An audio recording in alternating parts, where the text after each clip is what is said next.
сердца стучатся, помните, какую ценой завоевано счастье. Пожалуйста, помните.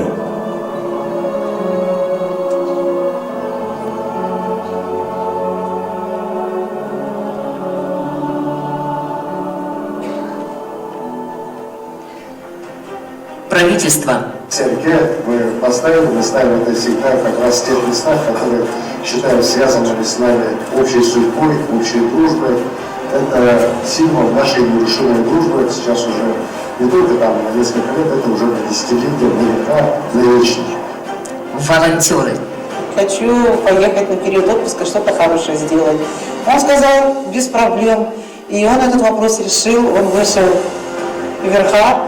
И меня здесь уже ждали. Я ехала не просто никуда, я знала, что я еду, что меня ждут. Войны.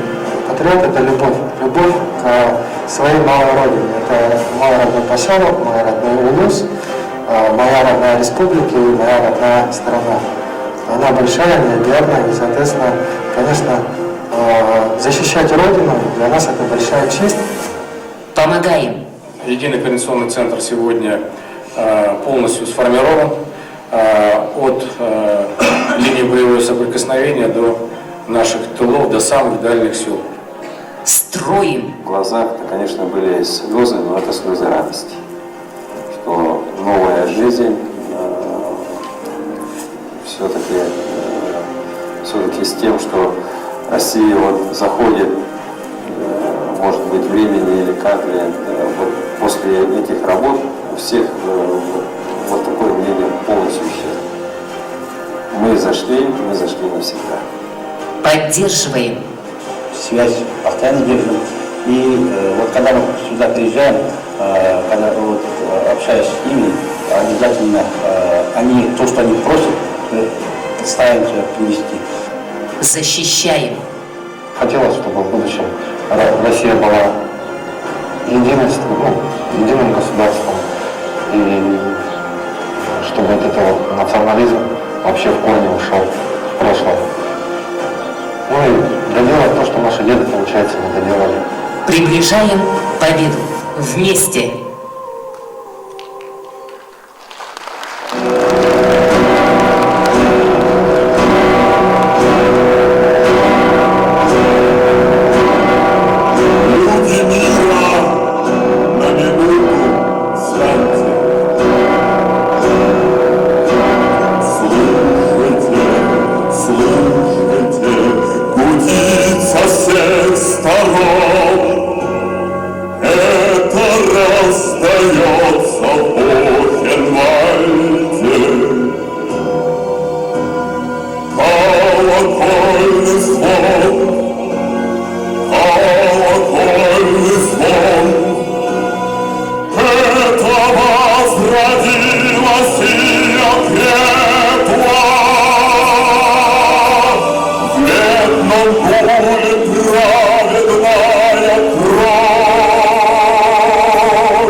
Строятся в шеренге к ряду ряд интернациональные колонны.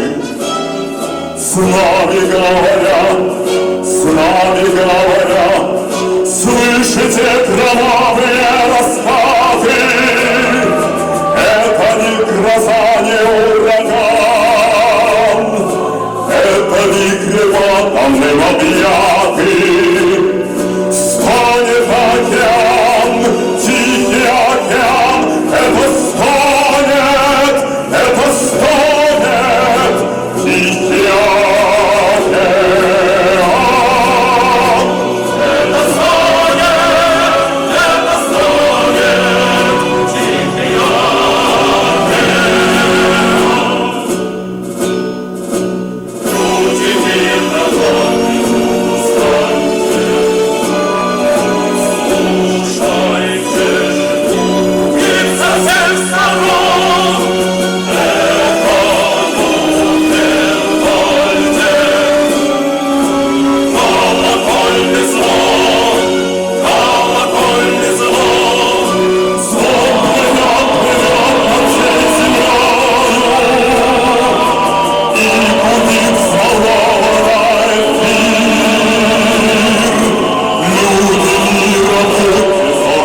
Очнитесь же, люди, скорее, не то будет поздно потом, а далее только страшнее, фашизм крепнет вновь с каждым днем.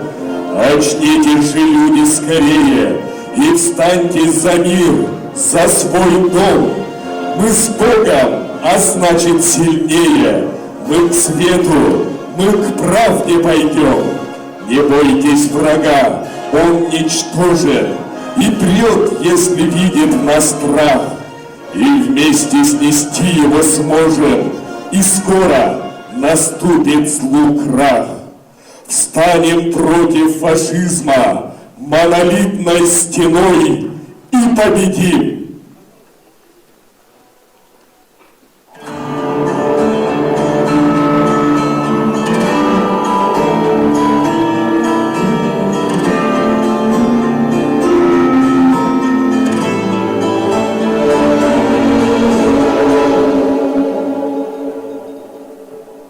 Встанем,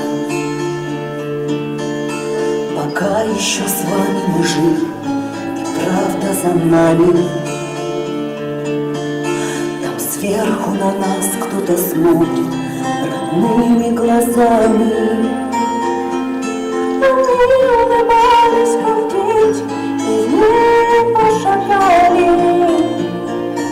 Встанем и ближе к ним станем. Встанем, пока с нами рядом Господь, и истина с нами. Мы скажем спасибо за то, что победа над нами.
Добрый день, уважаемые гости и участники Первого республиканского антифашистского форума 2023.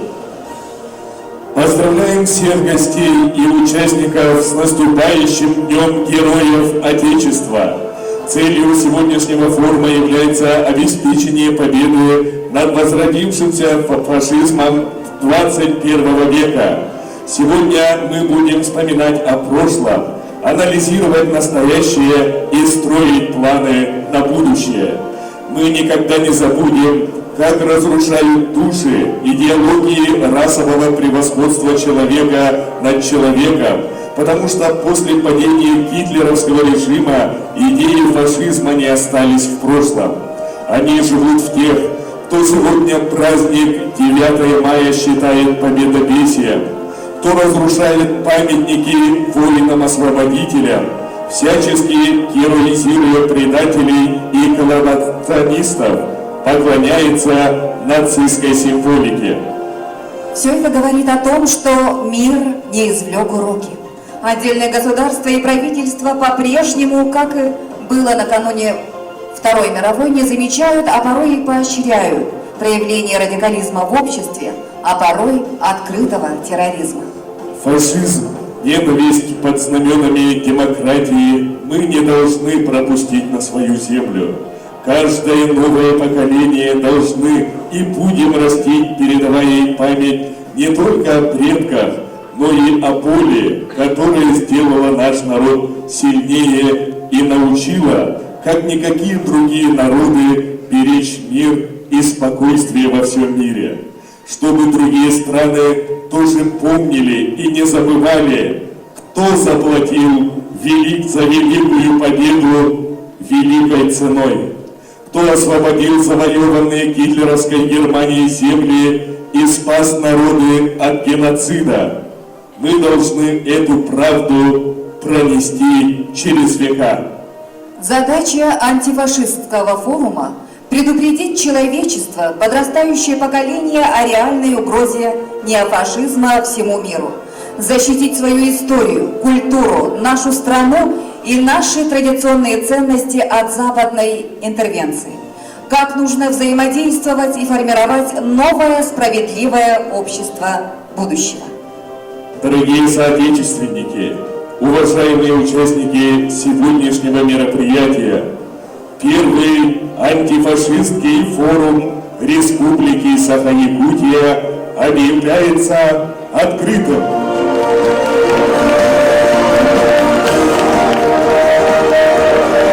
Звучат гимны Российской Федерации и Республики Саха-Якутия.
адрес заместителя министра обороны Российской Федерации, начальника Главного военно-политического управления Вооруженных сил Российской Федерации генерал-полковника Виктора Петровича Горемыкина.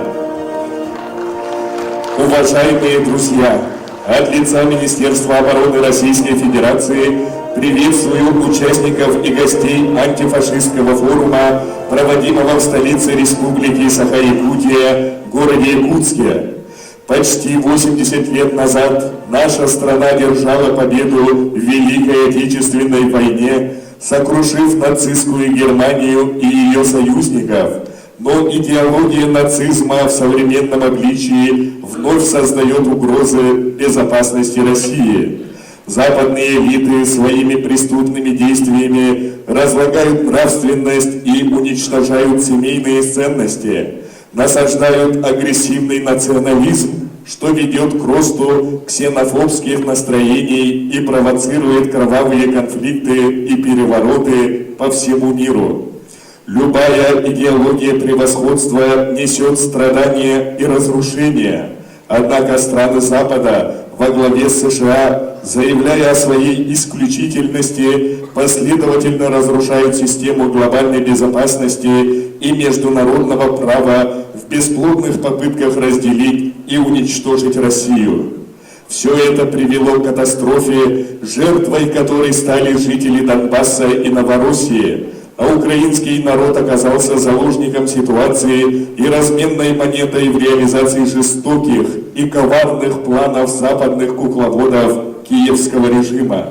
Уверен, что антифашистский форум послужит объединению прогрессивных сил с целью искоренения человеконенавистнической неонацистской идеологии и недопущения катастрофических ошибок.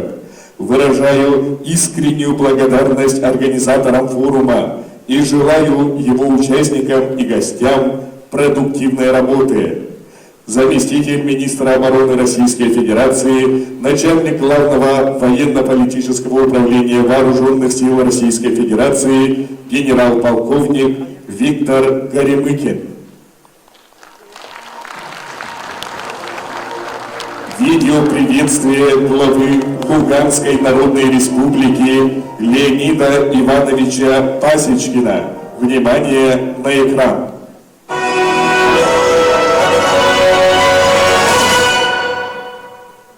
Приветствую всех участников антифашистского форума, который проходит в братской Якутии. В следующем году все мы будем отмечать 79-ю годовщину победы нашего народа в Великой Отечественной войне. Она была завоевана мужеством и тяжким трудом, а мы-то кровью и слезами миллионов людей.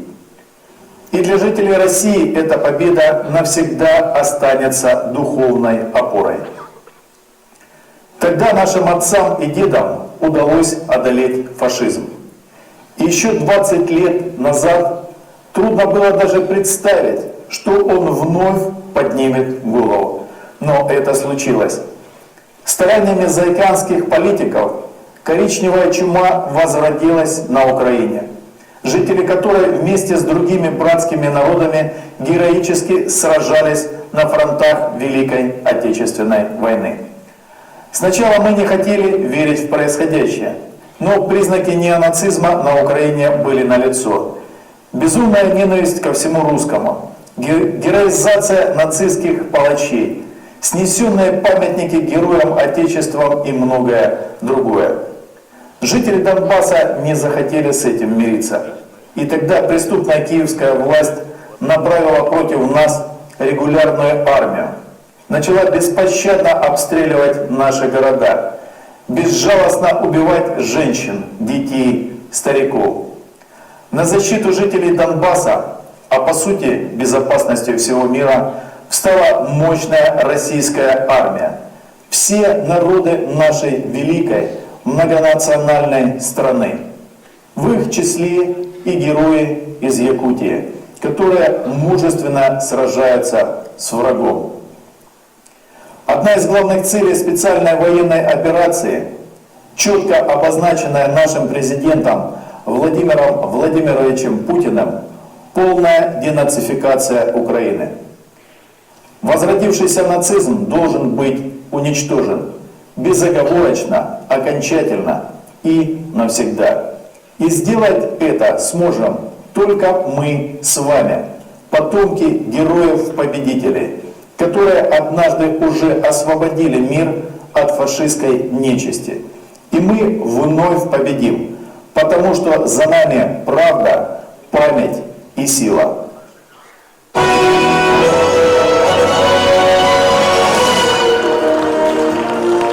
Уважаемые гости и участники, начинаем пленарное заседание Первого республиканского антифашистского форума. В президиум приглашаются Кашперская Наталья Альбертовна, член комиссии Общественной палаты Российской Федерации по вопросам суверенитета, патриотическим проектам и поддержке ветеранов, модератор пленарного заседания. Федотов Андрей Сандоминович, постоянный представитель Республики Саха-Якутия при президенте Российской Федерации, первый заместитель председателя правительства Республики Саха-Якутия, председатель Организационного комитета по подготовке и проведению Республиканского антифашистского форума. Подголов Александр Григорьевич, заместитель председателя Государственного собрания Эльтемен Республики Саха-Якутия, председатель Постоянного комитета Государственного собрания Эльтемен Республики Саха-Якутия по делам военнослужащих, ветеранов боевых действий, вопросам патриотического воспитания и общественных организаций. Кикнадзе Владимир Георгиевич, главный редактор журнала «Наука. Общество. Оборона», член-корреспондент Российской академии ракетных и артиллерийских наук, полковник. Тимаковский Игорь Владимирович, советник главы Донецкой Народной Республики. Колесов Александр Гаврилович, Герой России, народный депутат Государственного собрания Эльтемена Республики Саха-Якутия, участник специальной военной операции, командир первого добровольческого отряда «Ботур». Винокурова Альбина Алексеевна, начальник управления культуры Нижнеколымского района, депутат муниципального района Нижнеколымский район, общественный деятель, член регионального комитета семей воинов Отечества, мать погибшего солдата Александра Зубко.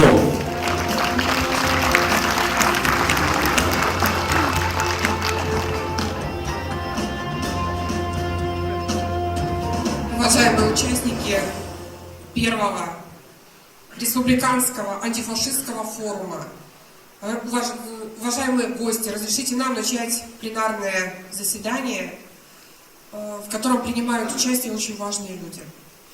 Это члены правительства Республики Саха-Якутия, это депутаты Государственного собрания Эльтемен Республики Саха-Якутия, это главы и заместители глав, представители органов местного самоуправления, представители силовых структур, общественности, молодежь, просто жители города Якутска, участники боевых действий и волонтеры.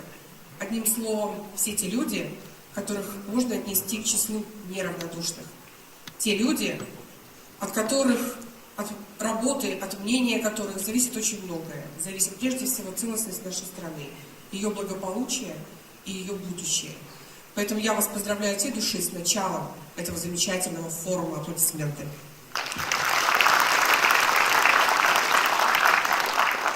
Первый, кому бы мне очень хотелось предоставить слово, очень важный человек, идеолог этого замечательного форума. Слово предоставляется постоянному представителю Республики Саха-Якутия при президенте Российской Федерации, первому заместителю председателя правительства Республики Саха-Якутия, председателю Организационного комитета по подготовке и проведению Республиканского антифашистского форума Андрею Сандоминовичу Федотову. Добрый вечер, дорогие земляки. Добрый вечер, все участники нашего важнейшего форума, который проходит в канун Дня Героя нашей страны. Сегодня мы собрались на первый республиканский антифашистский форум. У нас, у граждан России, генетическая память на отрицание нацизма и фашизма во всех формах его проявления. Российский народ воспитан на великой победе. Мы народ-победитель над фашизмом. И этот факт является одной из причин ненависти коллективного Запада к нам, что привело к отрицанию всего российского и всего русского. И вновь, как 80 лет назад, правительство так называемого «золотого миллиарда» организовали поход фашистских полчищ на нашу страну. Только сегодня эти полчища идут на нас не из Германии, а с Украины.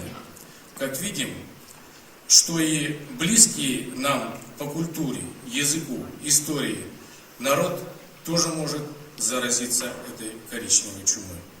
Мы все понимаем, что память о Великой Отечественной войне, историческая правда о роли нашего народа в победе над фашизмом имеет ключевое значение для патриотического воспитания современного поколения россиян.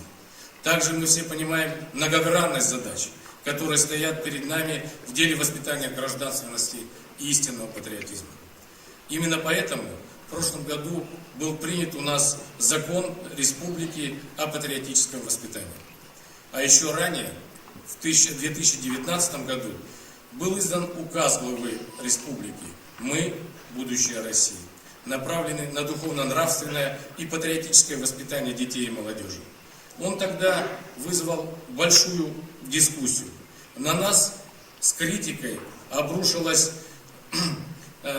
наши идеологические враги, потому что мы начали работу по убеждению, по тому, чтобы относиться с должным уважением к символам нашей страны, государственному гимну России. И это привели в действие. Вы знаете, что сегодня еженедельно во всех школах наших, во всех учебных заведениях наших исполняется гимн России. А тогда это вызвало просто бешеную, со слюнями на губах, как говорится, критику. И когда мы глубоко проанализировали, откуда она была оттуда, из-за бугра известна. 2020 год был объявлен у нас в республике годом патриотизма. Было проведено очень много значимых мероприятий. Сегодня ежегодно в феврале проводится месячник патриотического воспитания. Правительством республики совместно с командованием Восточного военного округа была проведена работа по созданию учебно-методического центра «Авангард» на базе Республиканской кадетской школы. Благодаря поддержке Министерства обороны, лично министра Сергея Кужегетовича Шойгу, рассматривается вопрос о создании Суворовского военного училища в нашем городе. Также большая работа проводится в рамках Всероссийского детского юношеского военно-патриотического движения «Юнармия». Значительно активизировались ветеранские организации. Во знаменование 75-летия Великой Победы в военно-историческом парке «Патриот» в Подмосковье открылась постоянно действующая экспозиция «Вклад Якутии в победу в Великой Отечественной войне». Здесь посетители имеют возможность увидеть, как наша Якутия вместе со всей страной ковала победу над фашизмом. В 2020 году по инициативе нашей республики в Тверской области был открыт военно-патриотический лагерь имени легендарного якутского снайпера, героя Советского Союза Федора Хлопкова, ставший местом постоянной дислокации поисковых отрядов из разных уголков страны. За 3 года участниками дальневосточной смены именно стали более 200 студентов из дальневосточных вузов. В этом году впервые к проекту присоединились студенты из Донецкой Народной Республики. Как показал опыт, это одна из самых эффективных форм деятельного патриотизма. В прошлом году делегация Якутии во главе с Александром Сергеевичем Николаевым приняла участие в Международном антифашистском конгрессе в рамках форума «Армия-2022». Уже тогда появилась мысль организовать в республике антифашистский форум. И в этом году, заручившись поддержкой Министерства обороны, общероссийских организаций «Сильная Россия», «Офицеры России», дети, узники концлагерей фашистов, в преддверии Дня Героев Отечества мы его проводим. Мы видим целью нашего сегодняшнего форума в том, что на опыте борьбы, противодействия распространению нацизма, популяризации патриотики, сотрудничества с молодежными патриотическими организациями, который накоплен у нас в республике, будет сформировано всенародное антифашистское движение в городах и селах, в школах, в вузах, на предприятиях. И тогда мы будем уверены, что Запад никогда не отнимет у нас нашу победу, не перепишет нашу историю, не отменит нашу правду. Эта правда написана судьбами миллионов людей, кровью солдат Красной Армии, страданиями мирных жителей и оккупированных фашистами территорий, трудом тружеников тыла, героизмом современного поколения. Мы помним, что из Якутии на фронты Великой Отечественной войны было призвано более 62 тысяч человек. За несколько дней, в первые дни войны, в Якутске были сформированы первые эшелоны добровольцев. В июне-июле 1941 года были мобилизованы тысячи рабочих, крестьян, представителей интеллигенции, студентов. Больше половины из них не вернулись домой, отдав свои жизни за Отечество, за освобождение мира от нацизма.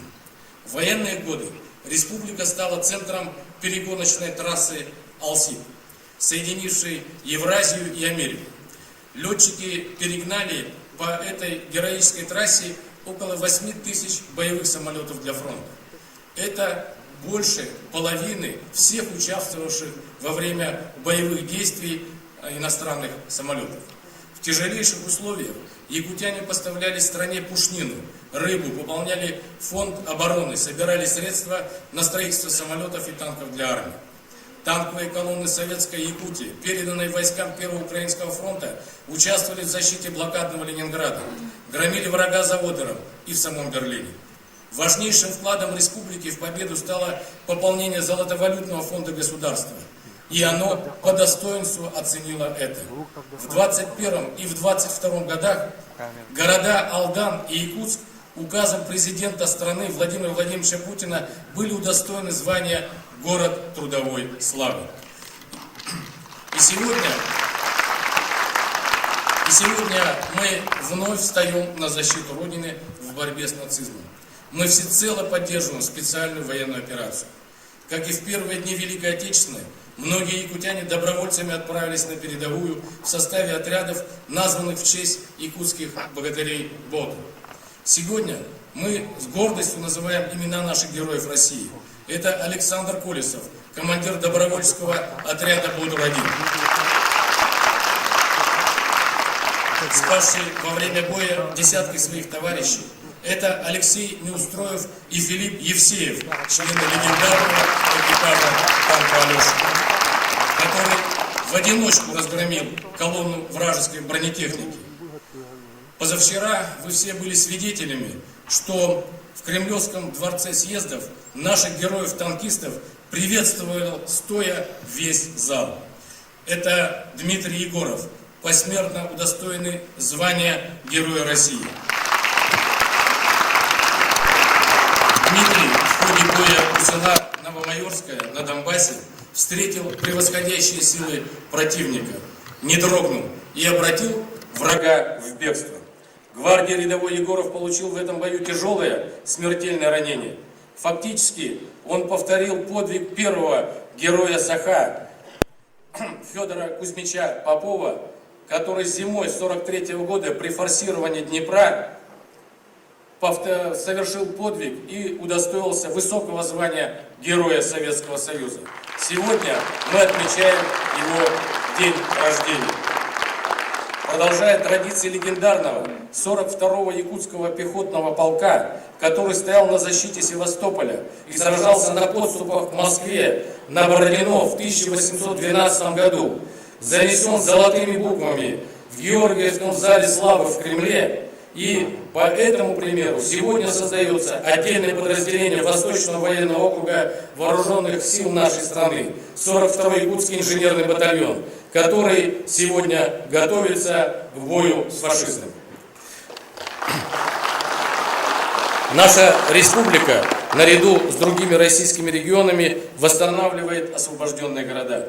Вы знаете, мы взяли шефство над городом Кировская Донецкой Народной Республики, где восстановлены многие жизненно важные социальные объекты, жилье, дороги.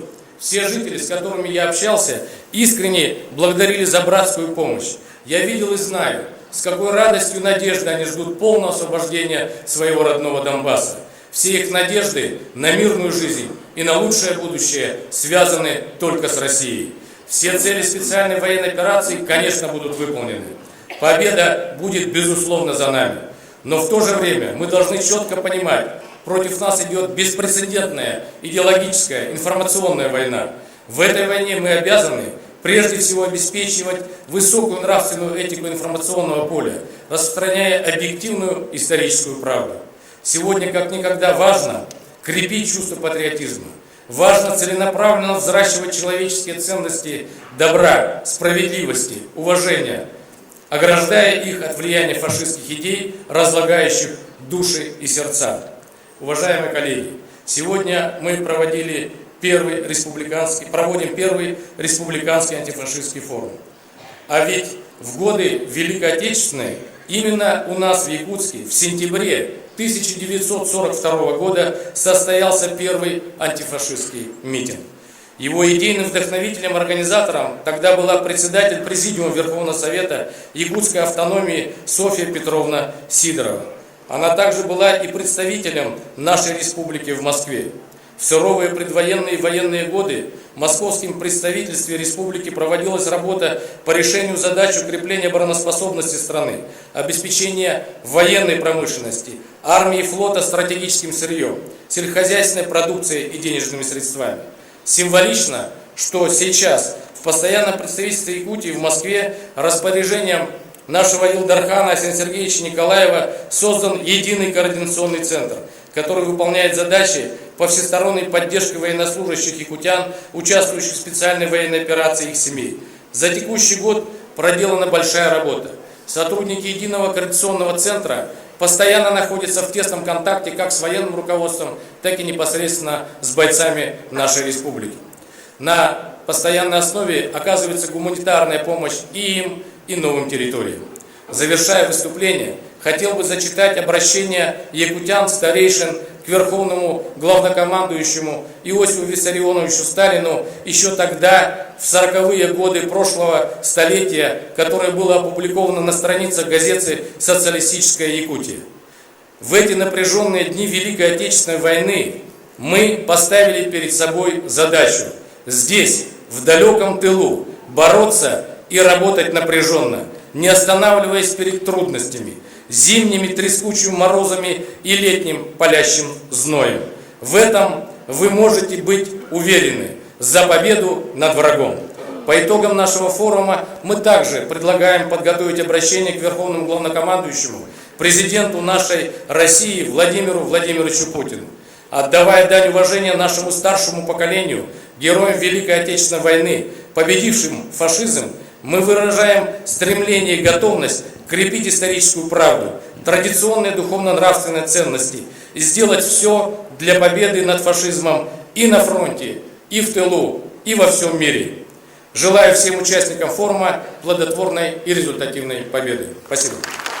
Начинаем церемонию вручения наград за высокий профессионализм и личный вклад, проявленные при реализации мероприятий специального инфраструктурного проекта по развитию новых территорий Российской Федерации, вручить благодарственное письмо Министерства строительства и жилищно-коммунального хозяйства Российской Федерации Бондарю Владимиру Владимировичу, заместителю главного инженера по эксплуатации государственного унитарного предприятия «Жилищно-коммунальное хозяйство Республики Саха-Якутия».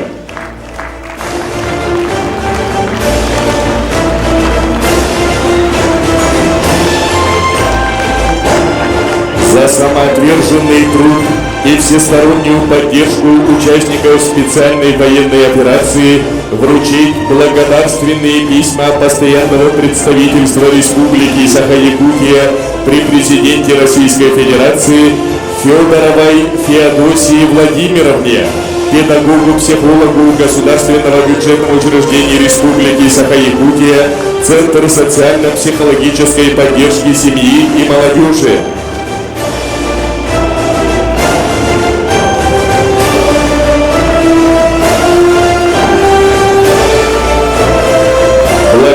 торжественное письмо вручить Васильевой Анне Сергеевне, педагогу, психологу Государственного бюджетного учреждения Республики Саха-Якутия, Центр социально-психологической поддержки семьи и молодежи.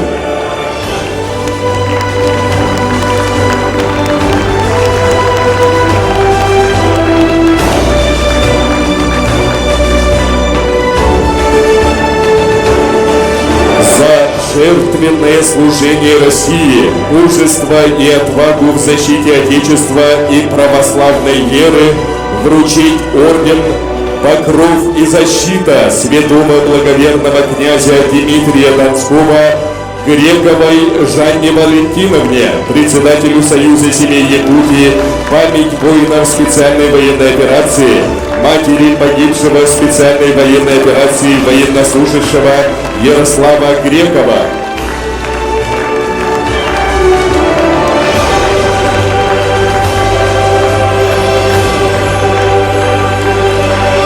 Орден вручить Гриценко Александру Павловичу, заместителю председателя Общественной палаты Республики Саха-Якутия, генеральному директору акционерного общества «Автовокзал», атаману Якутского окружного казачьего общества «Якутский казачий полк».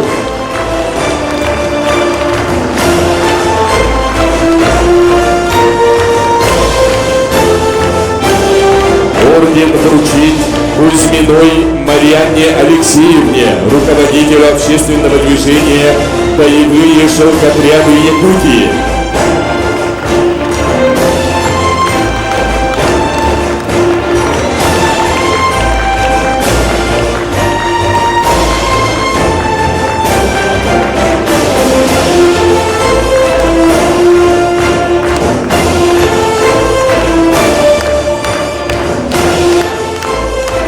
Орден вручить Соловьеву Дмитрию Ивановичу, директору автономного учреждения Республики Саха-Якутия, музейный комплекс «Моя история», исполнительному директору Якутского отделения Русского географического общества. Орден вручить Харбину Николаю Николаевичу, главе муниципального района Алекминский район Республики Саха-Якутия.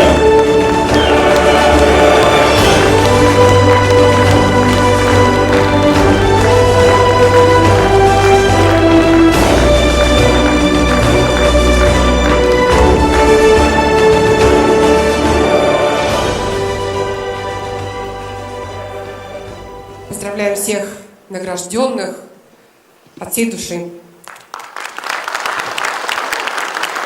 Мы продолжаем работу форума. Слово предоставляется заместителю председателя Государственного собрания ЛТУМЭН Республики Саха-Якутия, председателю Постоянного комитета Государственного собрания по делам военнослужащих, ветеранов боевых действий, вопросам патриотического воспитания и общественных организаций Александру Григорьевичу Подголову. Добрый день. Я тоже хочу присоединиться к поздравлениям и поздравить всех, тем более столько дорогих и знакомых лиц были награждены. Искренне вас поздравляю и искренне рад за вас. Вы знаете, мне хотелось бы начать с банальной строчки одного из бардов. Как здорово, что все мы здесь сегодня собрались. Вы знаете, вот у нас совсем недавно проходило телевизионное шоу, и вот мой друг Андрей Сандаминович, он как раз сказал, я почему-то не знаю, почему он не сказал об этом в своем выступлении, что фашизм в быту у нас проник практически во все сферы жизни. Если мы внимательно с вами посмотримся, он же уже и в спорте, он и в культуре, он и в искусстве, он и в экономике. И по большому счету наш форум, он должен стать стартом для борьбы и работы с фашизмом. Мы должны с вами искренне, от сердца, головой бороться с этим явлением. Потому что на самом деле это не шутка. К этим вещам надо подойти серьезно. Это не форум не для проведения какого-то очередной поставки галочки. Это серьезное мероприятие, которое мы должны с вами донести до наших друзей, знакомых, родственников. Потому что От каждого из нас сейчас зависит то, будет ли наша страна жить дальше. Не только и те ребята, которые сейчас воюют в СВО, но и от того, как мы здесь живем, как мы относимся, какое наше отношение.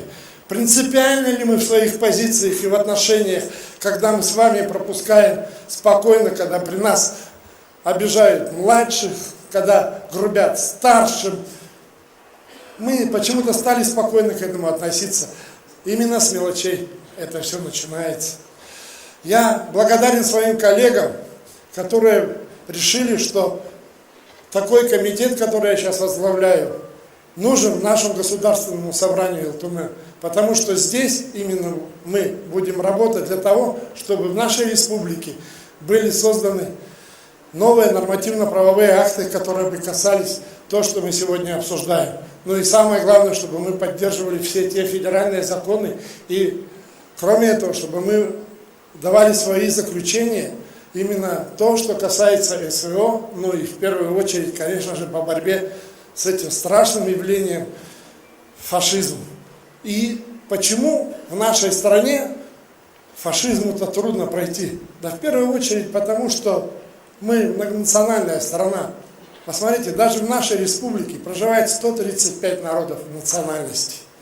Именно дружба, уважение, самопроникновение культур, уважение традиций и обычаев народов, именно та прививка против нацизма, фашизма, ксенофобии. И мы должны с вами это пропагандировать, популяризировать. Поэтому мы победим, победа будет за нами. И еще раз хочу сказать спасибо тем пацанам, они мне все практически годятся в сыновья. Спасибо вам, что вы есть, и то, что вы сделали, и то, что вы еще сделаете. Очень важные слова. Действительно, быть патриотом – это не значит только быть на передовой. Каждый из нас на своем рабочем месте может делать все для того, чтобы сказать «нет» фашизму. И делать это от всей души. Мы действительно должны извлечь уроки из исторического развития нашей цивилизации и знать того врага, с которым нужно сражаться. Поэтому я с особым удовольствием хочу назвать тему следующего выступления. Это фашизм и нацизм как основа существования западной цивилизации. Кризис международного права. Свое выступление в формате видеообращения направил нам руководитель Центрального исполкома общественной организации «Офицеры России», генерал-лейтенант Александр Георгиевич Михайлов. Внимание на экран.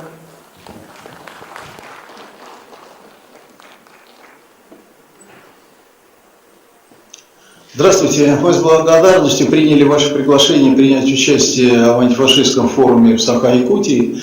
Но в связи с погодными условиями мы не стали рисковать с логистикой и решили принять участие дистанционно, используя современные технологии. Сегодня, как в 1812, как в 1941 году, нам объявили войну. Европейские государства, более 20 стран сегодня участвуют в конфликте между Россией и Украиной. А по сути они хотят утопить в крови сначала Украину, а потом и Россию. По сути развязана война не против России, не за ее территории. Развязана война против русского мира, с его идентичностью, нациями, традициями. Война против тех, кто думает на русском языке, в ком течет кровь воинов, победителей минувших войн. И не за территорию, не за ресурсы, а именно против русского мира, созданного нашими предками, куда входят все нации и народности нашей страны. Русского мира, который приобрел огромное влияние на планете, восстановил население нашей страны чувство национальной гордости, исторической справедливости, мира, который противостоит центробежным силам зла, ненависти и милитаризму. Как в гитлеровской Германии сегодня в Украине убивают журналистов, писателей, мирных жителей, сжигают книги на русском языке и даже на украинском книги мировых классиков.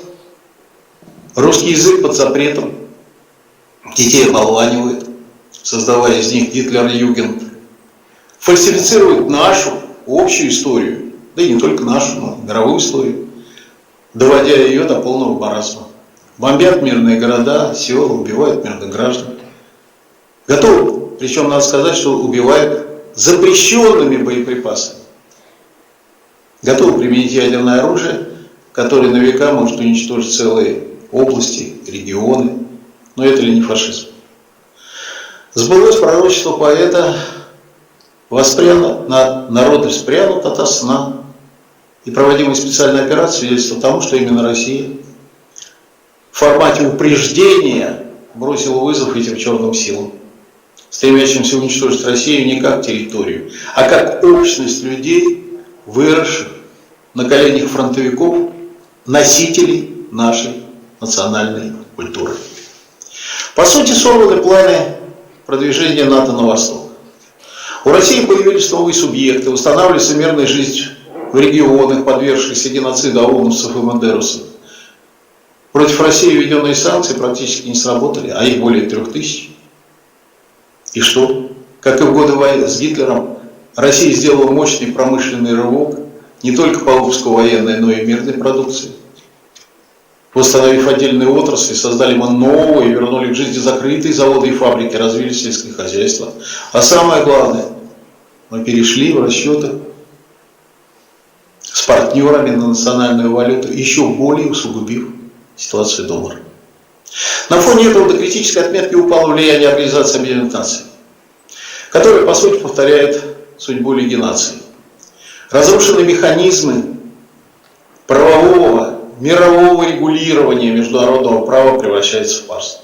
Это ли не неонацизм, который в битве за однополярность своими щупальцами разрушает мировую цивилизацию в целом?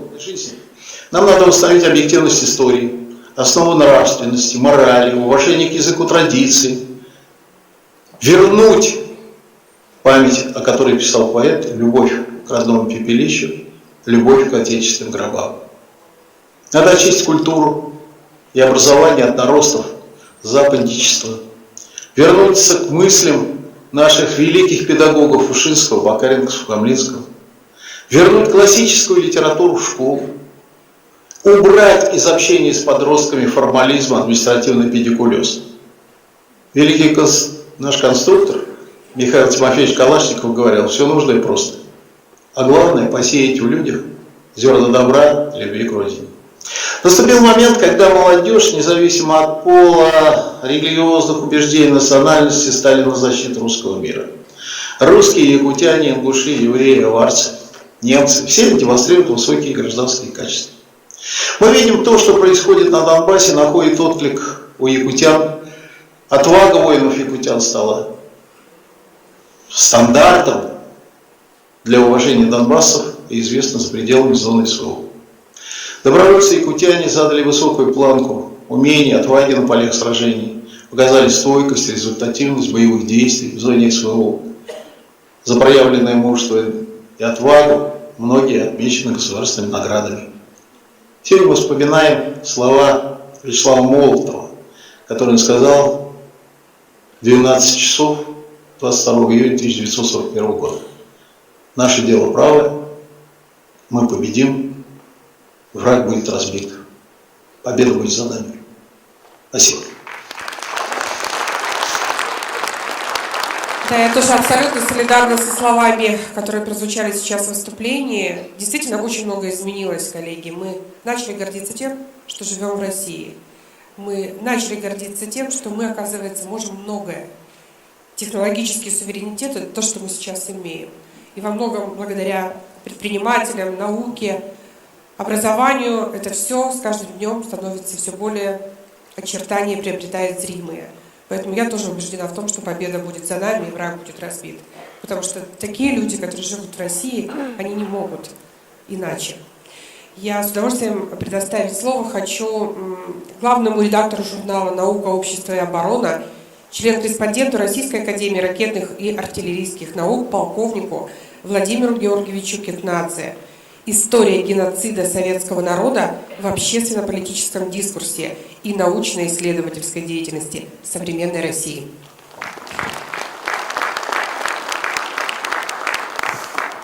Добрый вечер, уважаемые участники форума. Можно ли победить и уничтожить фашизм?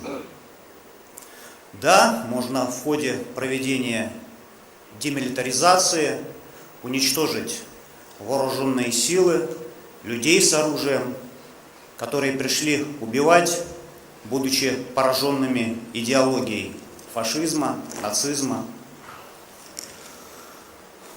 Можно ли уничтожить в ходе проведения денацификации, можно сделать так, чтобы не было партий, политических объединений, которые руководствуются идеологией фашизма, нацизма. В конце концов, в ходе мероприятий по демократизации можно перевоспитать тех людей, которые за десятки лет были поражены идеологией фашизма. Можно даже провести декартилизацию, все те 4D, которые делались 80 лет назад в отношении нацистской Германии. Но, как показала история, всего этого недостаточно. Собственно, уничтожить идеологию фашизма невозможно. И мы не должны себя в этом обманывать.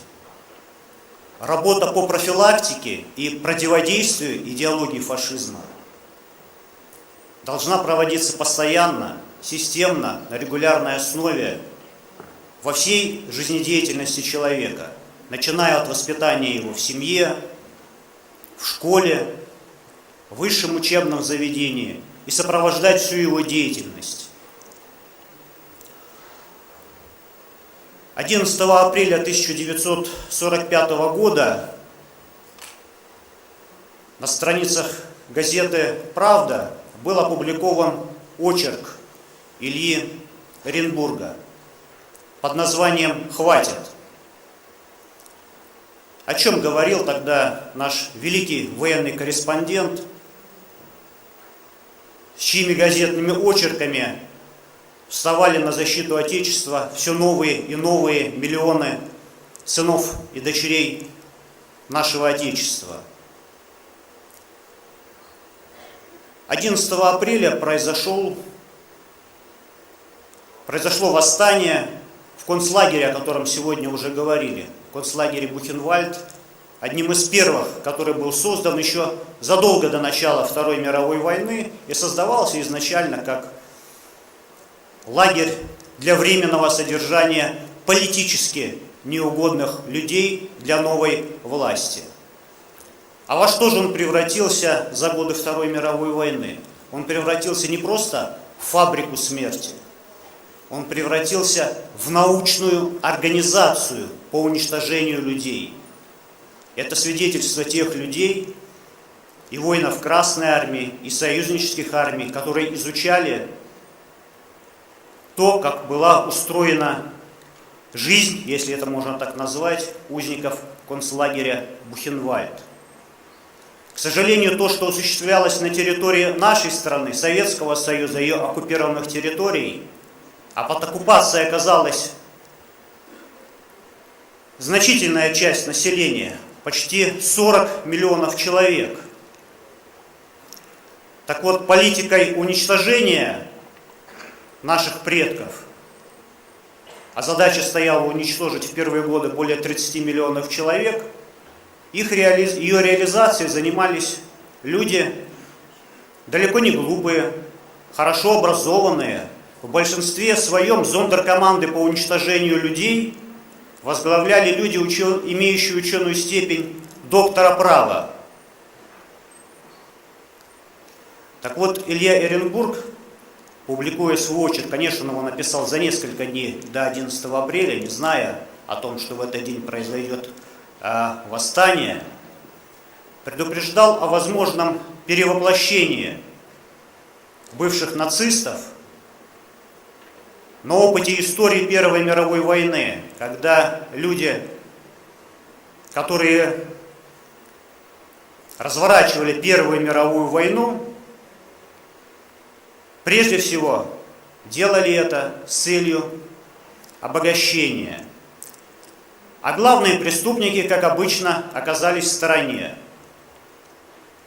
Вот именно об этой угрозе, то, что идеология фашизма может закамуфлироваться, возродиться, и главные преступники, не люди в погонах, не даже политические деятели нацистской Германии, которые были осуждены, понесли наказание, а люди, которые осуществляли финансовую, экономическую помощь в зарождении идеологии фашизма, в том, что она поразила все политические институты Германии, все германское общество, весь германский народ, об этом говорил Илья Эренбург. К сожалению, к его строкам тогда не прислушались, и 17 апреля уже была опубликована другая статья с критикой Ильи Эренбурга. Товарищ Эренбург заблуждается, так было сказано. Заблуждение было основано на тезисе о том, что гитлеры приходят и уходят, а немецкий народ остается, и якобы немецкий народ был обманут. Да, возможно, это так, но тем не менее это было не первым примером в истории человечества, когда немецкий народ шел за своим вождем грабить и убивать. Так было и в средние века, и это хорошо известно тем, кто изучает всеобщую историю. Поэтому для того, чтобы идеология фашизма, нацизма получила широкую поддержку народных масс, а именно это делалось в нацистской Германии, начиная с 1933 года, и поражается прежде всего система просвещения, система образования. Немцы начинали это с чистки учителей, с дискриминационных мер в отношении учащихся. Я думаю, вы наверняка знаете, что дети, которые не были признаны принадлежащими к арийской расе, так называемые, они не могли получать отличные отметки, ну и так далее. Поэтому не случайно в ядре вооруженных сил Германии, вермахта, те, кто убивал, грабил и насильничал, и принудительно уничтожил на территории нашего государства 13 миллионов мирного населения, были люди в возрасте 27-28 лет. Нетрудно посчитать, что это были за граждане Германии в 1933-1934 году. Это школьники средних классов, студенты первых курсов вузов. Они избрали себе более легкий путь для жизни. Они дали себя обмануть, полагая, что они имеют право уничтожать других людей. Поэтому наша с вами задача для того, чтобы бороться с идеологией фашизма, изучать, понимать, знать историю, знать ее полноценно, активно пользоваться этими знаниями, не стесняться высказывать свою позицию и делать замечания тем людям, которые, к сожалению, допускают случаи осквернения символов воинской славы нашего Отечества. Такие примеры, к сожалению, имеются на территории нашей страны. Но и делиться своими знаниями не только со своими сверстниками и ровесниками, но и со старшими людьми. Вот по итогам нашего форума будет подготовлено обращение в адрес главы страны, президента Российской Федерации Владимира Владимировича Путина. А что может сделать каждый из нас, помимо этого, в информационном пространстве, из детей и молодежи? У нас перед глазами примеры наших молодогвардейцев. Первое, что они делали, это боролись за правду, распространяли эту правду через листовки, рукописные, затем печатным способом. Сегодня у каждого есть из нас телефон, доступ в социальные сети, и мы можем правду, в том числе ту правду, которую мы сегодня услышали, которую будем узнавать, делиться с другими, в том числе с нашими противниками сегодня, так как это делали члены молодежной организации «Белая роза» в Германии. в самом логове фашизма. Они писали письма, покупая почтовые открытки, наклеивая марки и направляли их людям, которых сегодня у нас принято называть лидеры общественного мнения. Но только на тот момент это были лидеры общественного мнения, которые поддерживали фашизм, нацизм, уничтожение советского народа. Но тем не менее они писали письма этим людям, донося до них правду о том, что происходит на территории Советского Союза и насколько страшен для всего человечества фашизм. Я думаю, такая задача посильна каждому из нас, и когда каждый из нас будет в этом строю, мы, безусловно, победим. Спасибо. Спасибо большое.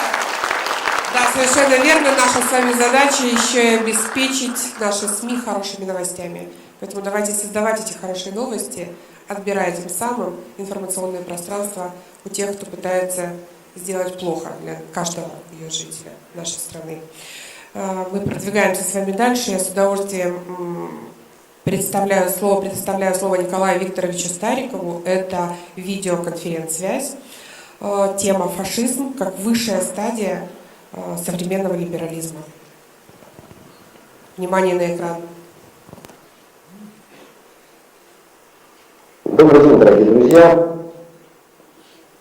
Я хотел бы сегодня о фашизме как о политическом течении, которое сегодня в власти находится под странами. Это территория бывшей Украины.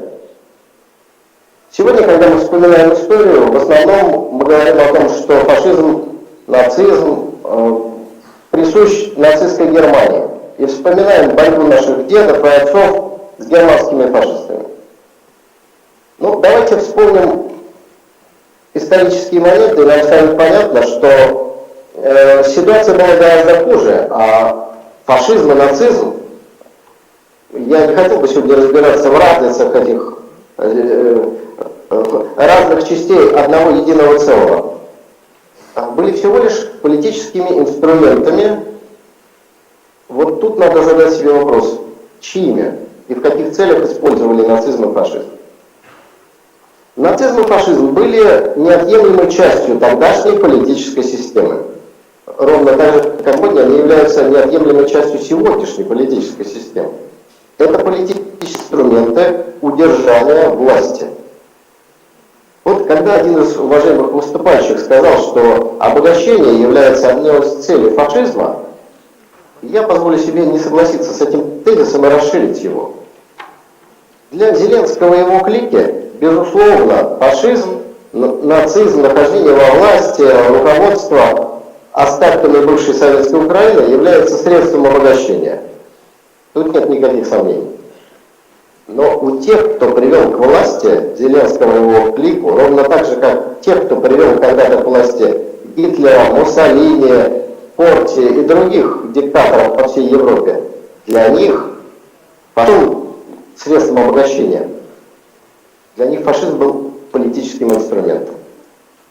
Давайте вспомним, что первый фашистский режим пришел к власти в Италии в начале 20-х годов.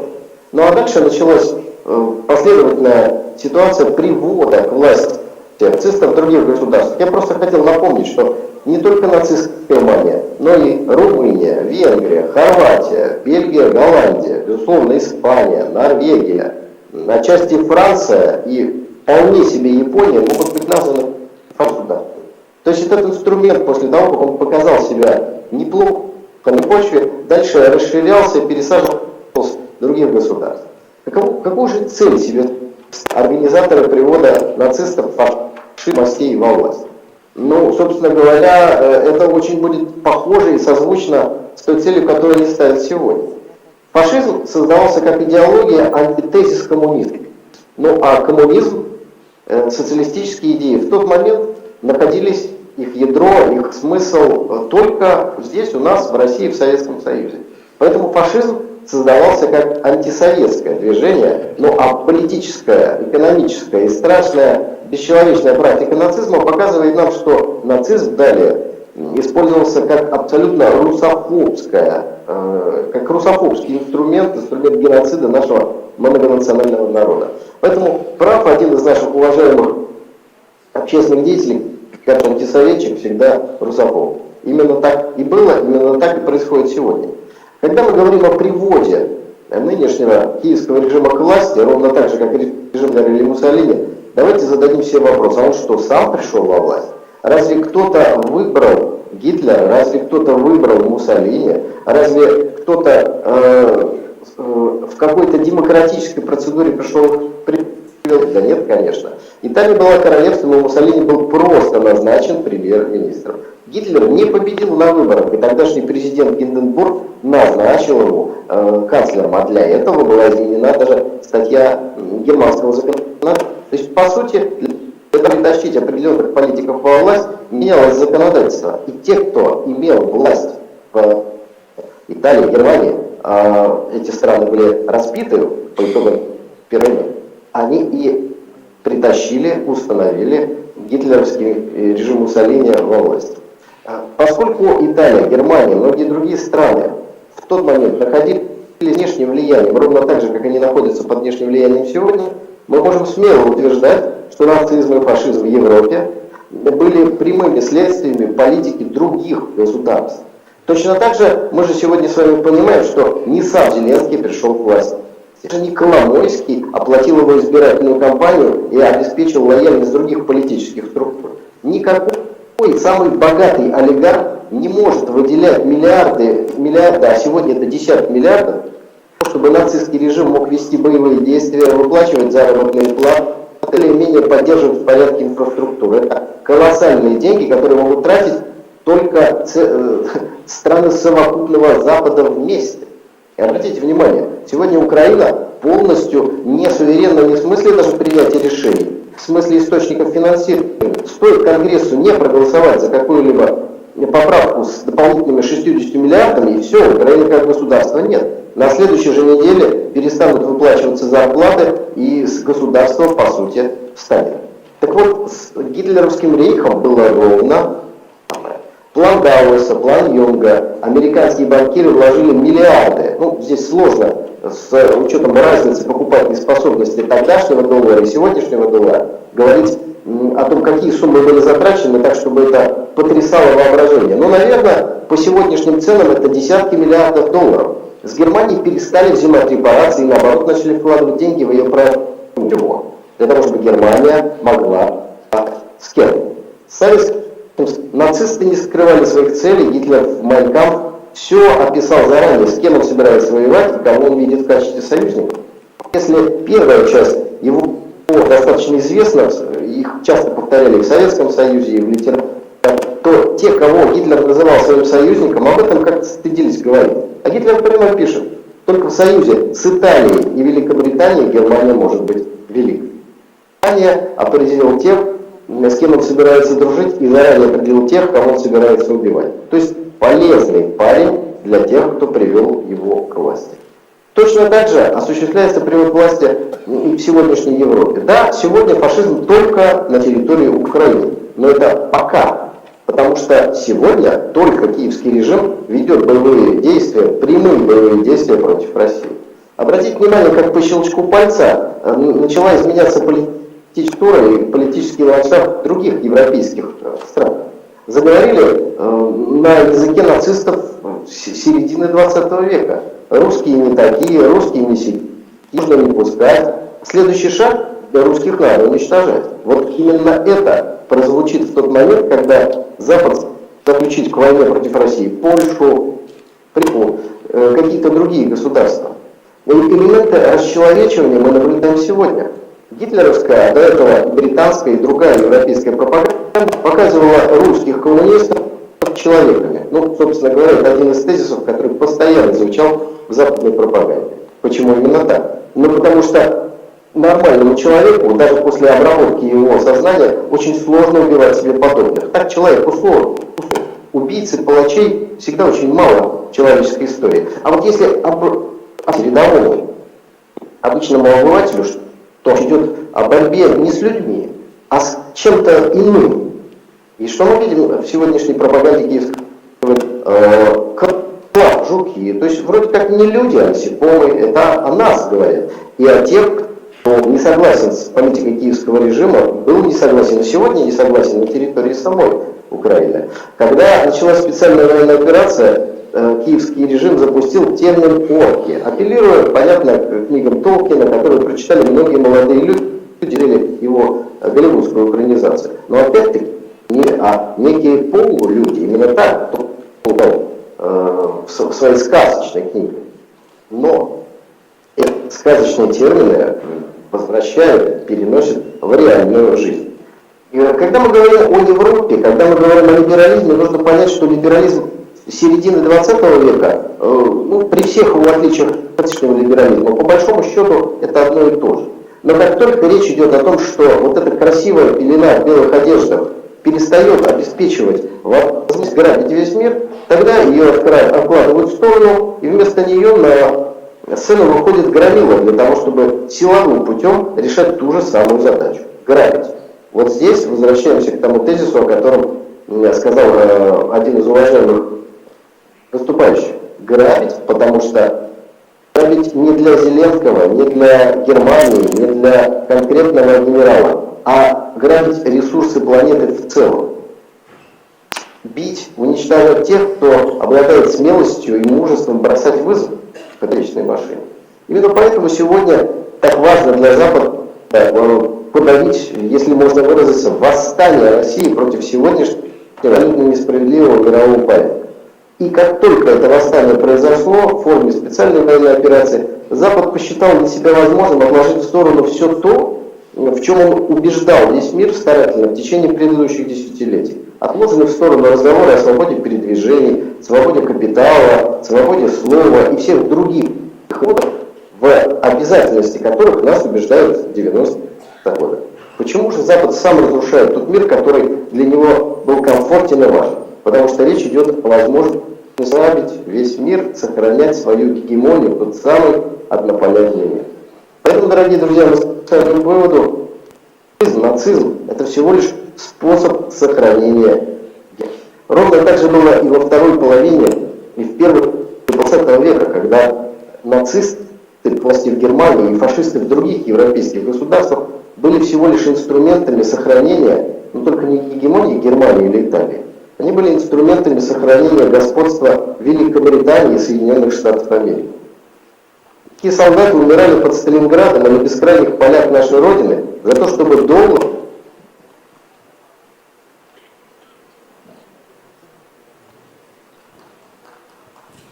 Да, аплодисментами поддерживаем нашего спикера. Проблемы со связью. Коллеги, действительно очень сложно не согласиться со всеми тезисами, потому что целый народ стал всего-навсего инструментом. В связи с этим следующий спикер для нас тоже очень важен, он продолжает эту тему. Тема «Украинский нацизм. Осмысление личной трагедии». И я с удовольствием приглашаю к микрофону Игоря Владимировича Климаковского, человека, который неоднократно у нас уже был в республике, советник главы Донецкой Народной Республики. Встречаем.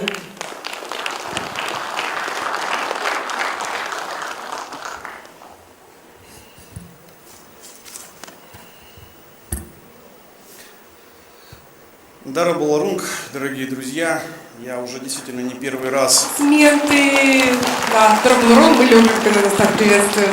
Я действительно не первый раз в Саха-Якутии, и вы знаете, вот первый раз я себя здесь поймал ощущение, что я приехал как к себе домой.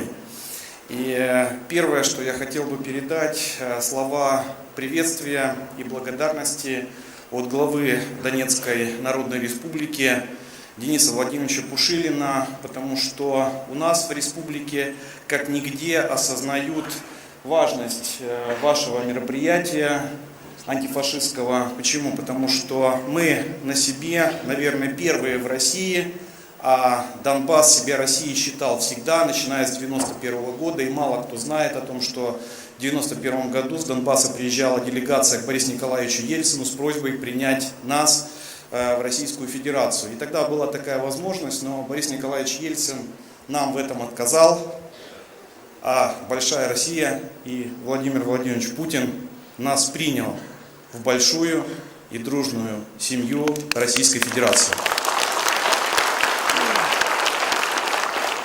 И я хотел бы дополнить слова моего руководителя какими-то, может быть, своими ощущениями, потому что для меня дружба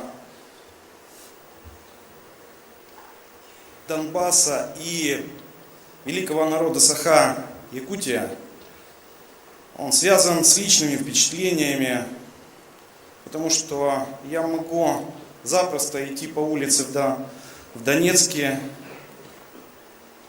и встретить представителей вашей республики и Айсена Сергеевича фактически без охраны в Кировском. И вас, здесь присутствующих. Почему? Потому что, вот, Андрей Станович, вот наша последняя встреча с вами, она была вот просто, вот на улице мы с вами встретились, и вы тогда вели главе аппарата нашего руководителя, человека, который будет снимать художественный фильм, возможно, и на нашей территории. Для меня дружба с вашей республикой, она связана с восстановлением водоподачи, потому что у нас на самом деле большие проблемы в республике с водой. Для меня очень важно, когда наши дети идут в школу, отремонтированную заботливо вашими специалистами. И для меня очень важно, что год назад, когда я первый раз сюда приехал, мы говорили о том, что необходимо развивать БПЛА. Здесь я встречался со многими специалистами из министерств. И мне было очень приятно, что здесь, сейчас, на территории Саха-Якутии создан батальон по беспилотным летательным аппаратам в рамках инженерных войск. И мне очень приятно, что этот батальон возглавил человек, с которым мы вместе спускались в катакомбы Азовстали. Хан, я говорю тебе. И мы вместе могли там погибнуть от растяжки, от заминированного РПГ. Но тогда мы с представителем великого народа Саха-Якутии были в этом самом глубоком подвале Азовстали.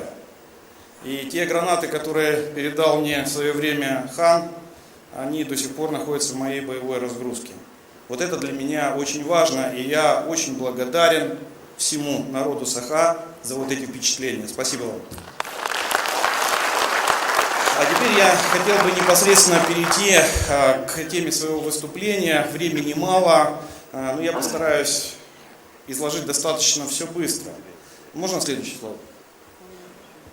Я всегда начинаю свое выступление с Казино Проткова. В меру своего понимания мы руководим какими-то процессами и понимаем, что вокруг нас происходит, а в меру своего непонимания этими процессами руководит кто-то другой. И вы знаете, долгое время мы не понимали, и даже 8 лет гражданской войны, многие не понимали, что на территорию России надвигается, знаете, вот фашизм в самом худшем его проявлении. Вы можете себе представить, что на территории республики, которая пострадала, одна из, наверное, самых серьезных проблемы после Великой Отечественной войны, это было действительно у нас на Украине. Почему? Потому что Белоруссия и Украина просто по ним прошелся каток фашизма.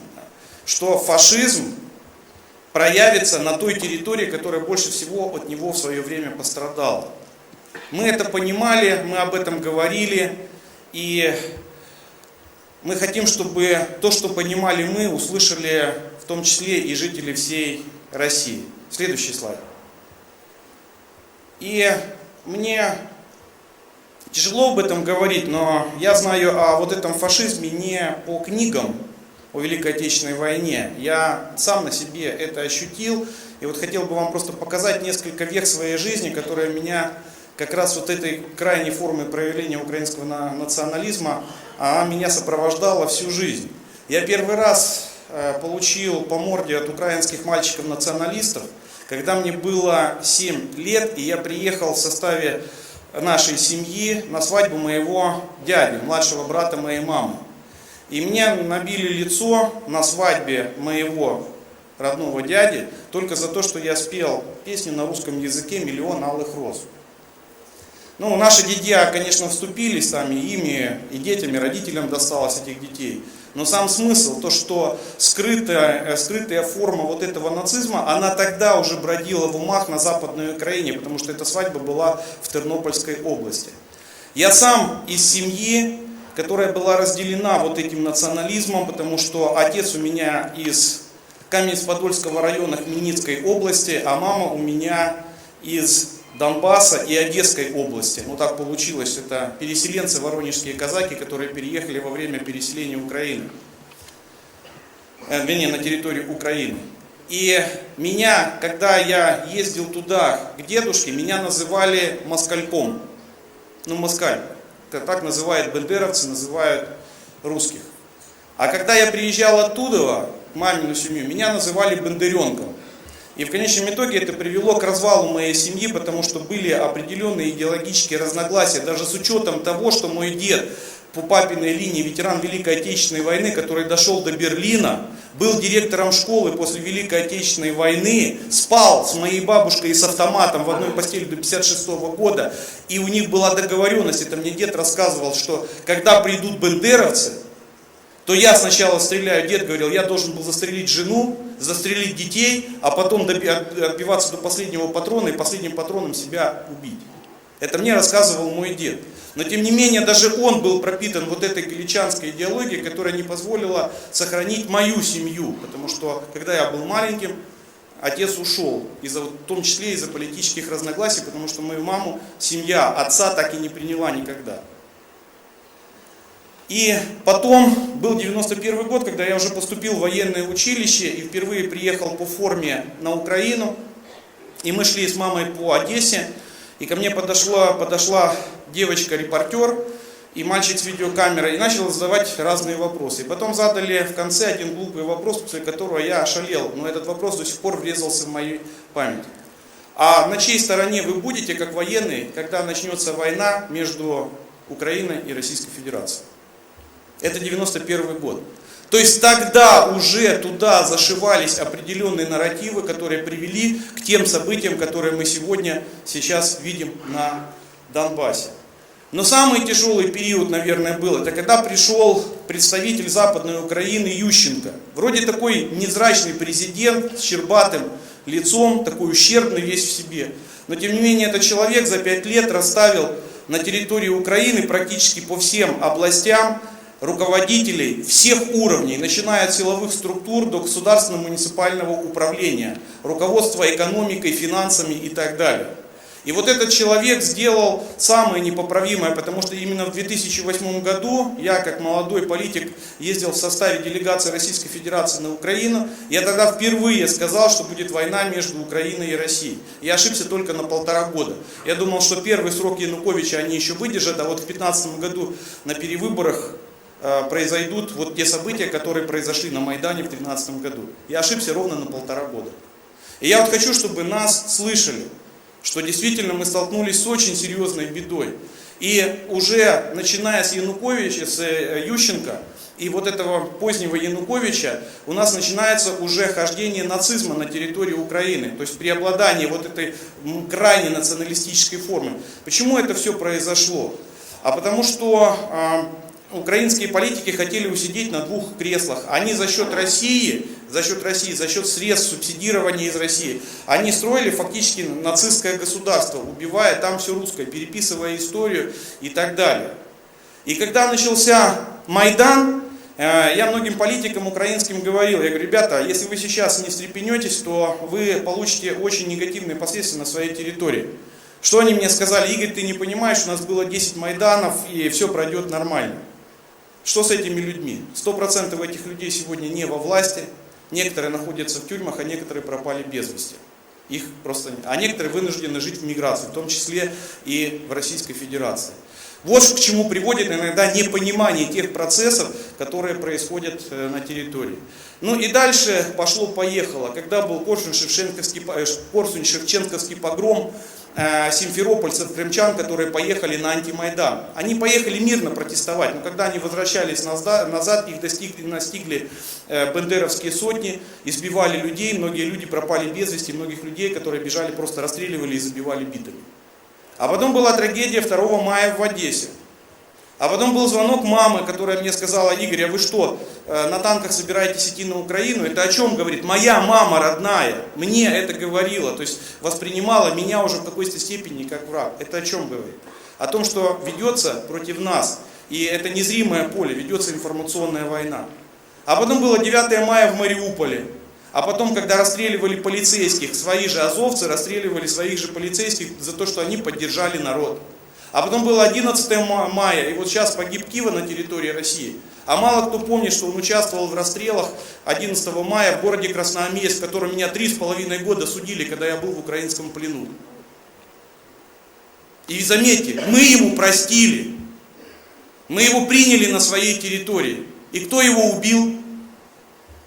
Его убили фашисты, его же люди, с которыми он вместе строил это фашистское в свое время государство. Но он хотя бы покаялся, а они до сих пор не покаются и не каются. И не покаются до тех пор, пока мы им не покажем правильно их место в этом мире и в этой жизни, как мы в свое время, в 1945 году, показали это фашистам.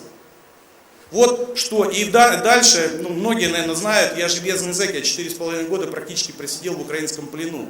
Я лично на себе испытал, что такое пытки. Людей, которые разговаривают на русском языке. Для меня это было страшнее электричество, когда меня пытали люди, которые не знают украинского языка, но при этом считают себя украинскими националистами. Это ли не проявление нацизма? А дальше наши дети. Следующий слайд.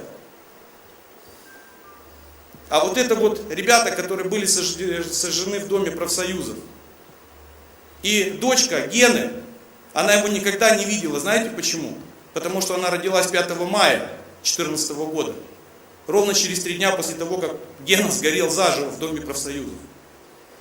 Следующий слайд. А вот это дети, которые хотели ходить в школы, хотели созидать, и может быть даже бы учились в вузах Саха-Якутии. Почему? Потому что здесь развивается перспективный в России IT-кластер. И сегодня у молодежи это модно. Но они сюда никогда не приедут. Почему? Потому что они погибли за 8 лет. И как вы думаете, знали те, кто стрелял по Донецку, о том, что там находятся дети? Знали. И я больше того хочу сказать, что по каждому из этих случаев было проведено расследование. Многие видели детей прямо в бинокле. Видели их на пульте оператора, когда управляли БПЛА и сбрасывали гранату. И это продолжалось каждый день на протяжении 8 лет, когда наш Донбасс стремился в Россию. Следующий слайд. А вот это лично мой опыт, потому что я участвовал в выводе гарнизона Азовстали. Вы посмотрите на руку этого человека. Вы видите там свастику? А еще один человек, который тоже присутствовал на вот этом допросе, у него над терриконами Донбасса выплывал фашистский крест. Следующий слайд. А вот у этого человека на груди выбит символ одной из дивизий СС, которая как называлась? Галичина. Адепт. И в Азов, запрещенный в России террористическую организацию, нельзя было вступить, если у тебя не было, именно в боевые подразделения, если на твоем теле не было вот такой свастики. Они все были разрисованы. Все 700 человек азовцев, которые находились в гарнизоне Азовстали. Вот с чем мы столкнулись. И я еще раз, и я не перестану благодарить всех тех, кто нам помогает, в том числе и героев из Саха-Якутии. Следующий слайд. И вот как трансформировался украинский национализм сначала в нацизм, а потом в его надстройку фашизм, потому что фашизм это уже государственная структура, которая пользуется идеологией нацизма. И в дальнейшем, вы думаете, Украине, фашистской Украине, вот этому фашистующему режиму нужны их люди? Они их как мясо гонят на поле боя. Поэтому это переходит в либерализм. Им их люди даже не нужны. И мы в большей степени думаем о их людях, чем они думают об этом. Следующий слайд. И вот хотел бы, чтобы вы запомнили слова пастора Немёллера, что нельзя оставаться безучастными. Почему? Потому что в конечном итоге беда может прийти в ваш дом. Я немножко перебираю по времени, но я хотел бы поделиться и нашими определенными наработками в этой области. Следующий слайд.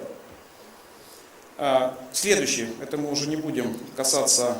Хотя вот здесь вот четко видно, Збигнев Бжезинский показал, что Украина это форпост, то есть Украина была выбрана не просто так для развала Российской Федерации. Это было запрограммировано еще за десятки лет до тех событий, которые сегодня свершились, потому что Збигнев Бжезинский эту идеологию писал еще далеко до начала тех событий, которые мы сегодня с вами наблюдаем. Следующий слайд. Следующий. Но вот это вот я показываю в школе, чтобы все понимали, что такое Украина, что Украина это недогосударство, и она фактически не имеет права на существование, и сегодня мы там восстанавливаем историческую справедливость. Почему? Потому что даже ваши предки участвовали в рамках Российской империи и Советского Союза в развитии этой территории, и мы на нее имеем точно такое же право. Следующий. Это учебник истории, вот он, в котором часть Российской Федерации уже является территорией Украины. Это начали выпускать в учебниках с 2019 года. Когда я сказал конкретно, что с 2019 года они уже готовятся к войне с Российской Федерацией. Следующий слайд. И вот это вот я сейчас как раз перехожу к тому событию, которое произошло на территории Донецкой Народной Республики. У нас тоже прошел 21-22 ноября, прошел форум «Денацификация Украины. История и современность», на котором выступал в том числе и глава Донецкой Народной Республики, и на форуме присутствовал первый заместитель руководителя администрации президента Сергей Кириенко. Присутствовали в различном режиме видеоконференции, как и у вас здесь, или лично.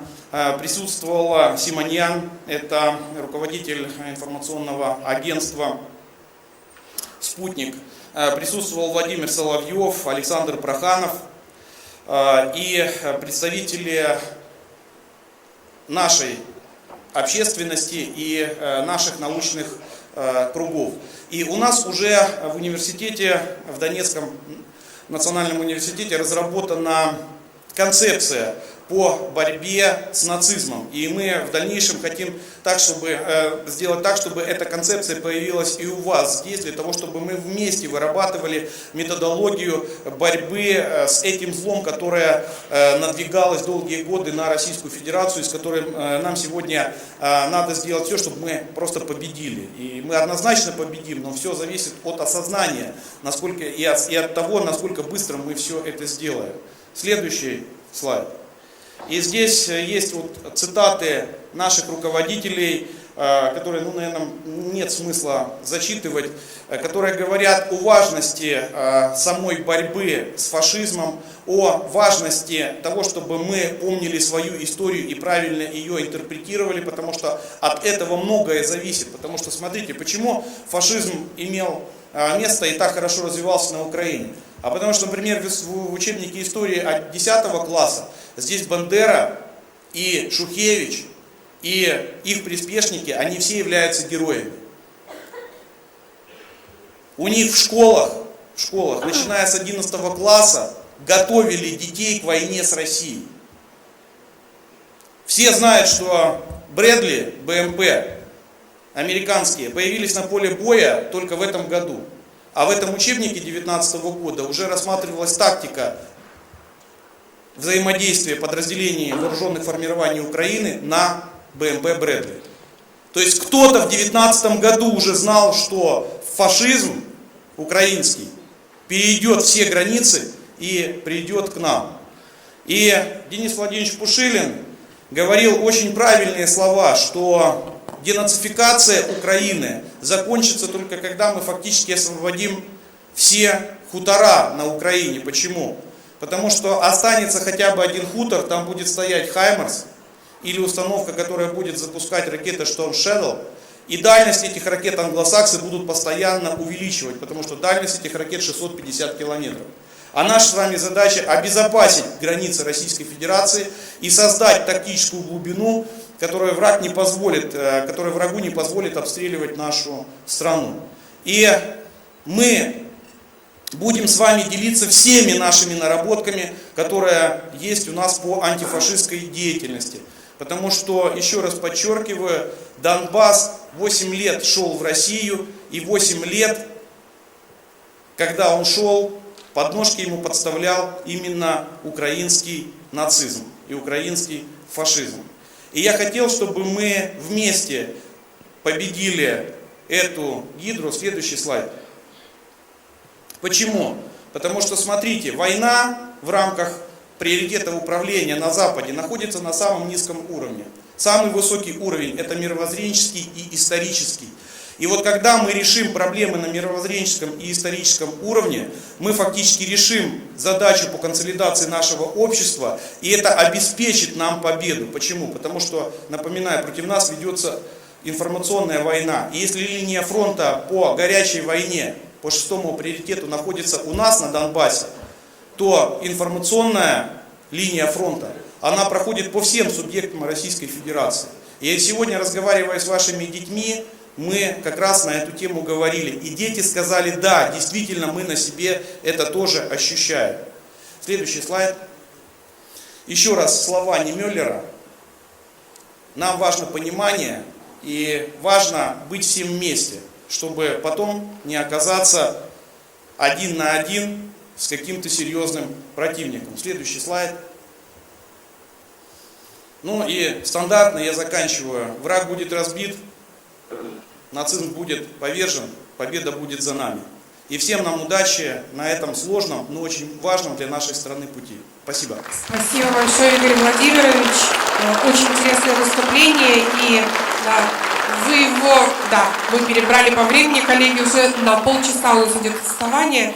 Но я не решаюсь прерывать наших спикеров и прошу вас следить за регламентом самостоятельно, потому что очень животрепещущие темы. Вы обратили внимание, что когда Игорь Владимирович выступал, он постоянно говорил рефреном «для меня это важно». Для меня это важно.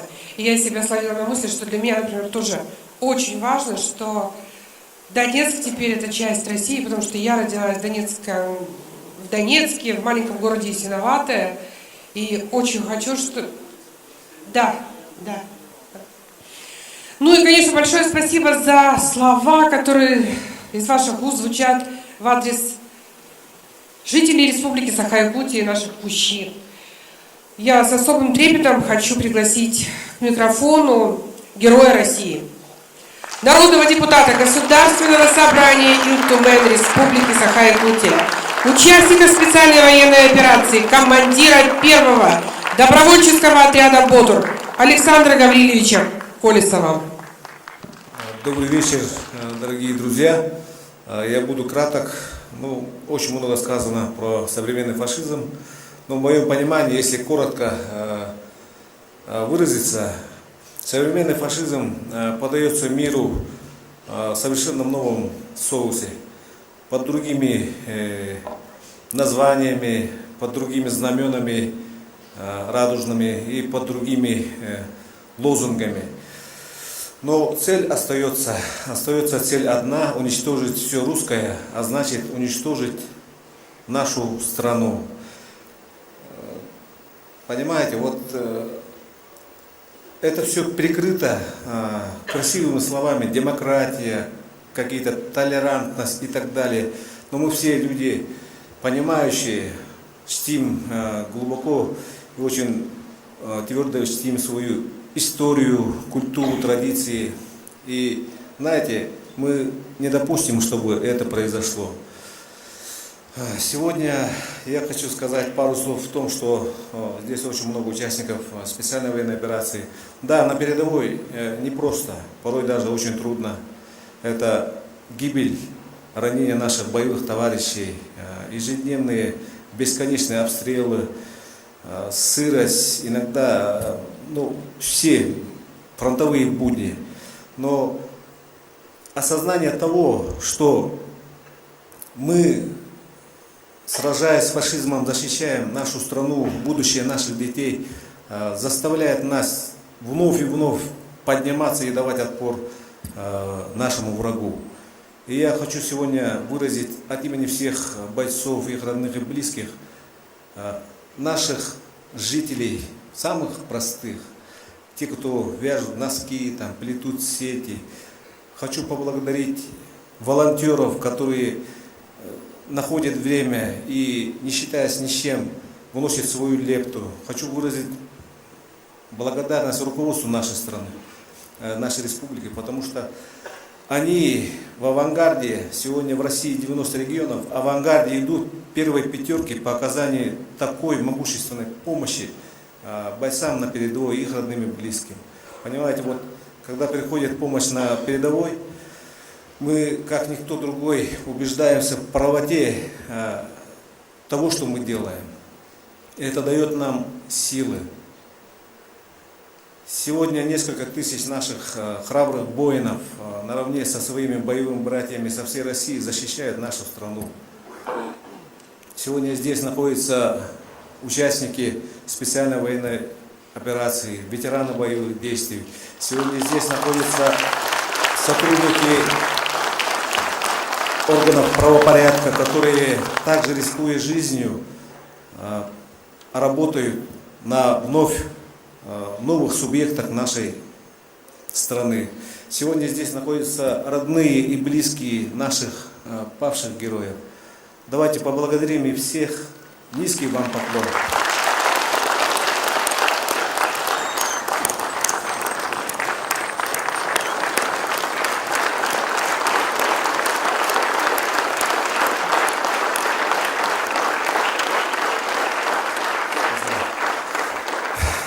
Завтра наша страна отмечает День Героев России. И этот день посвящается всем нашим защитникам. Они все герои. Спасибо им. Наше дело правое. Враг будет разбит, и победа будет обязательно за нами. Спасибо. Аплодисменты нашему герою. Ну а я предлагаю вам обратить свое внимание на экран. С проведением форума, первого антифашистского форума, нас поздравляют герои Отечества, участники специальной... Мы знаем, что значит фашизм, что он значит для людей и для земли. Он может быть любой национальности. Любой. Это не немцы, это не итальянцы, это уже украинцы и другие народы, которые болеют этой чумой. Не может национальность быть в приоритете по отношению к другим. Мы, воины якутского батальона, разных совершенно национальностей. Русские, якуты, буряты, калмыки. Мы против фашизма. И саха бойтра бу антифашистской форуму. А и вот поддержка вам, кроме того, тех воды. Уруй! Айхал! Уруй! Айхал! Уруй! Айхал! Айхал! Айхал!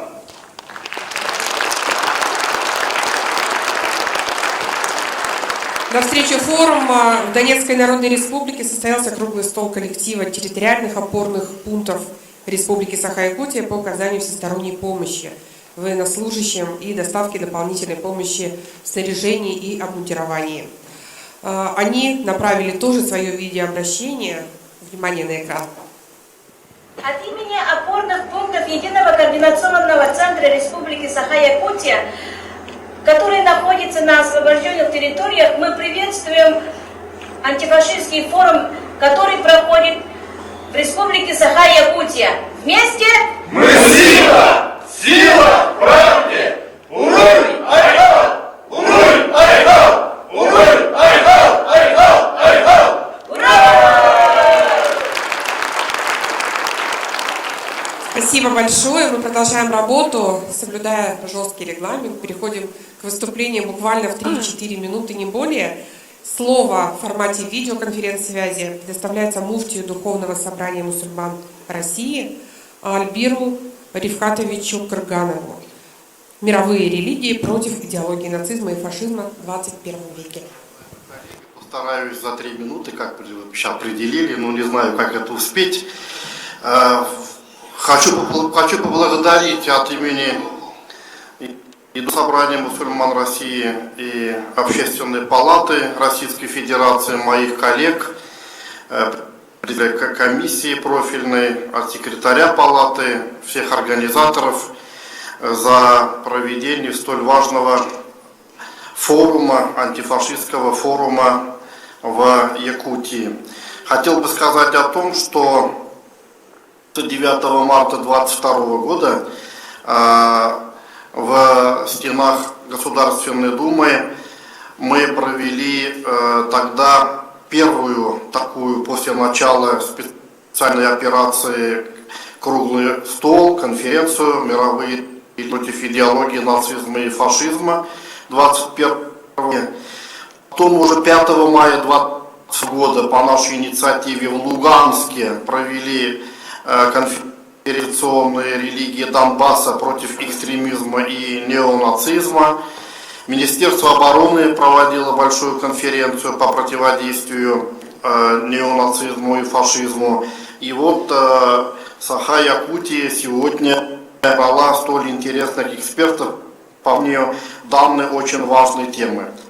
Коротко как напомнить о том, что еще в 2014 году на третьем заседании комитета 69-й сессии Генассамблеи ООН Россия представила резолюцию, которая гласила: борьба с героизацией нацизма, неонацизма и другими видами практики, которые способствуют эскалации современных форм расизма, расовой дискриминации, ксенофобии и связанной с ним нетерпимости. Так вот, из 193 стран-членов ООН документ поддержали 115, 55 делегаций решили воздержаться, 3 представителя США, Украины и Канады проголосовали против.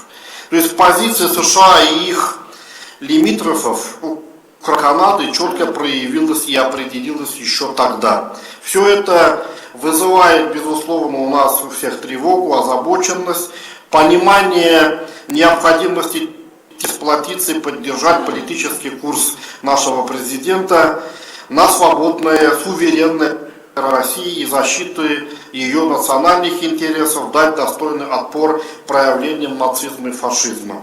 В системе противодействия идеологии нацизма и фашизма большая роль принадлежит мировым религиям, нравственный потенциал, который является альтернативой идеологии нацизма и фашизма, но на это нам надо опираться и надо ее использовать. Вот Николай Викторович Стариков сейчас до меня тоже выступал, говорил об корнях фашизма. Я бы, уважаемые коллеги, напомнить о том, немножко расширить понимание, что фашизм это не только Гитлер и его там предки, а корни лежат еще древнее, идеология исключительности, надменности, гегемонии. Вот у политиков, сегодня мы так называем Запада, она присутствовала всегда. И они как бы вот на этих ценностях строили свое государство. А в России мы говорим не об исключительности кого-либо. Вот сейчас и военнослужащие ребята выступали, и спикеры. У нас в России есть понимание уникальности каждого народа и наша сила в единстве нашего многообразия. Хотел бы коротко привести вот такой пример. Чисто славянский, вот мы сейчас говорили про русский мир, это мы все народы Российской Федерации, якуты и там остальные другие, Кавказ, национальности, религии, все мы один народ, который живет в нашей стране. Вот есть такой парень Абдулла, который недавно выступал и на президентском совете по отношениям, это, наверное, впервые так приглашали. Его родители убили экстремисты, он воспитывался в доме, детском доме в Волгограде, по-моему, и он оказался там на СВО на передовой.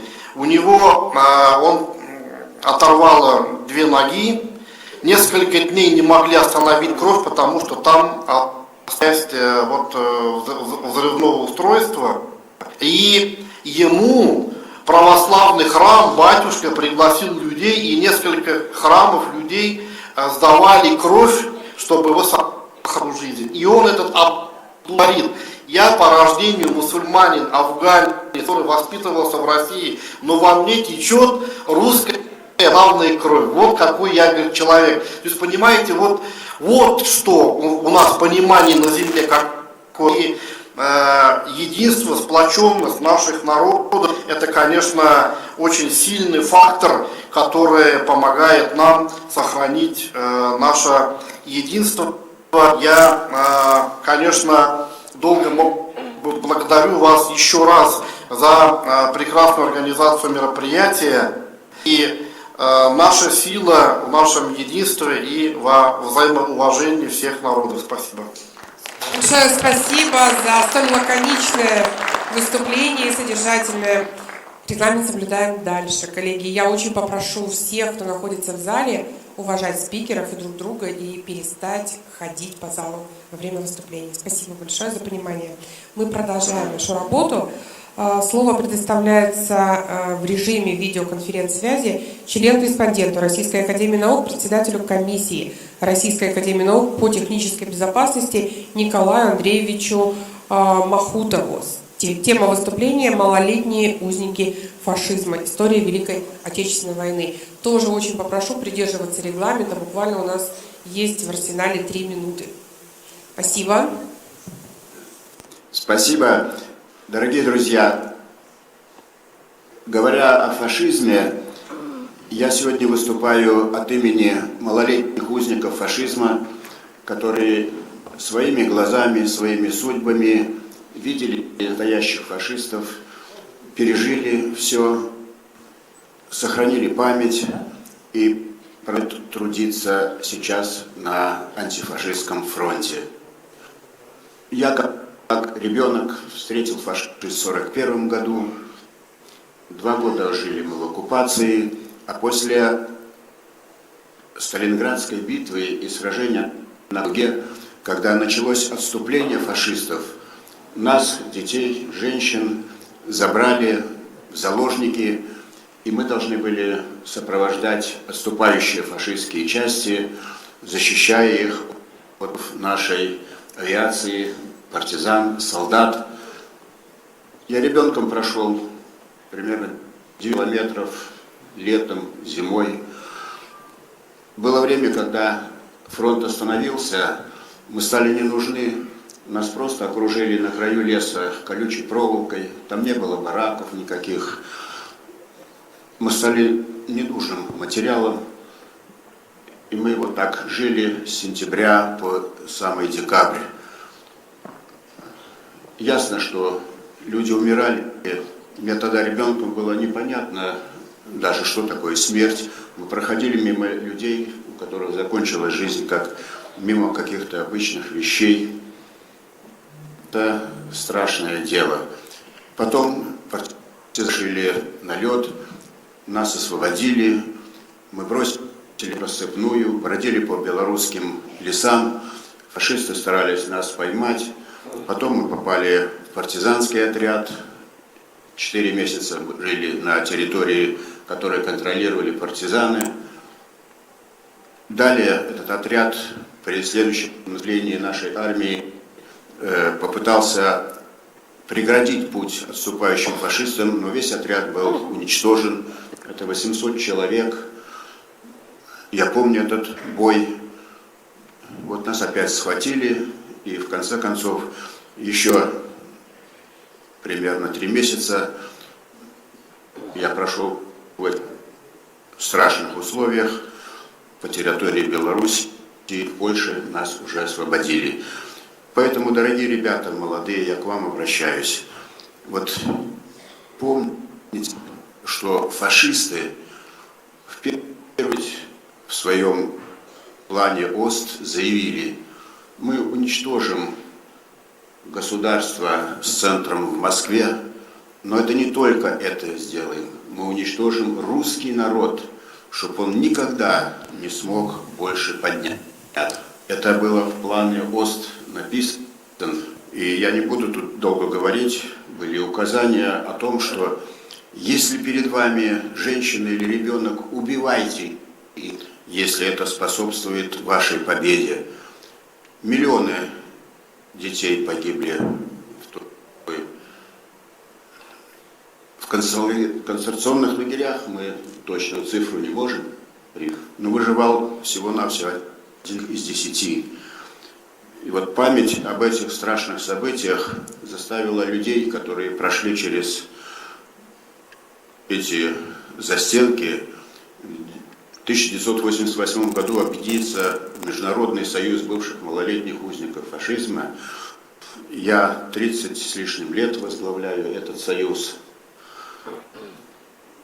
Мы стараемся по всему миру, будет ли это Соединенные Штаты Америки, Великобритания, Германия, Швейцария, мы стараемся показать людям, что фашизм не остановится перед смертью и убийством. Ведь после Первой мировой войны, вы должны знать это, принято решение Лиги наций и Женевской конференции, что любая воюющая сторона должна защищать детей. Фашизм нет, на нас это распространяется. Мы стараемся проводить форумы тоже. И я благодарю руководство Республики Саха-Якутия, Организационный комитет, что он проводит этот антифашистский форум на уровне республиканского. Большое спасибо от малолетних узников вам за это святое дело. Мы в этом году провели 9-й наш антифашистский форум малолетних узников фашизма. С 1995 года мы стараемся встречаться, стараемся заявлять о том, что самое святое для мужчин, женщин, солдат, политических деятелей, спасти детей, как продолжение нашей жизни. И для нас чрезвычайно важно, что когда проходил Нюрнбергский процесс и демонстрировались материалы и фотодокументы, то там были представлены материалы о Петрозаводском концентрационном лагере. И там на этой фотографии показана маленькая юная девочка, которая сейчас является членом нашего союза.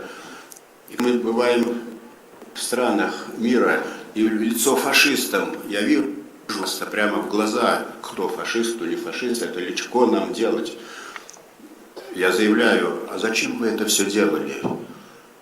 Вы знаете, ни у кого не поднимается голос сказать что-то против нас.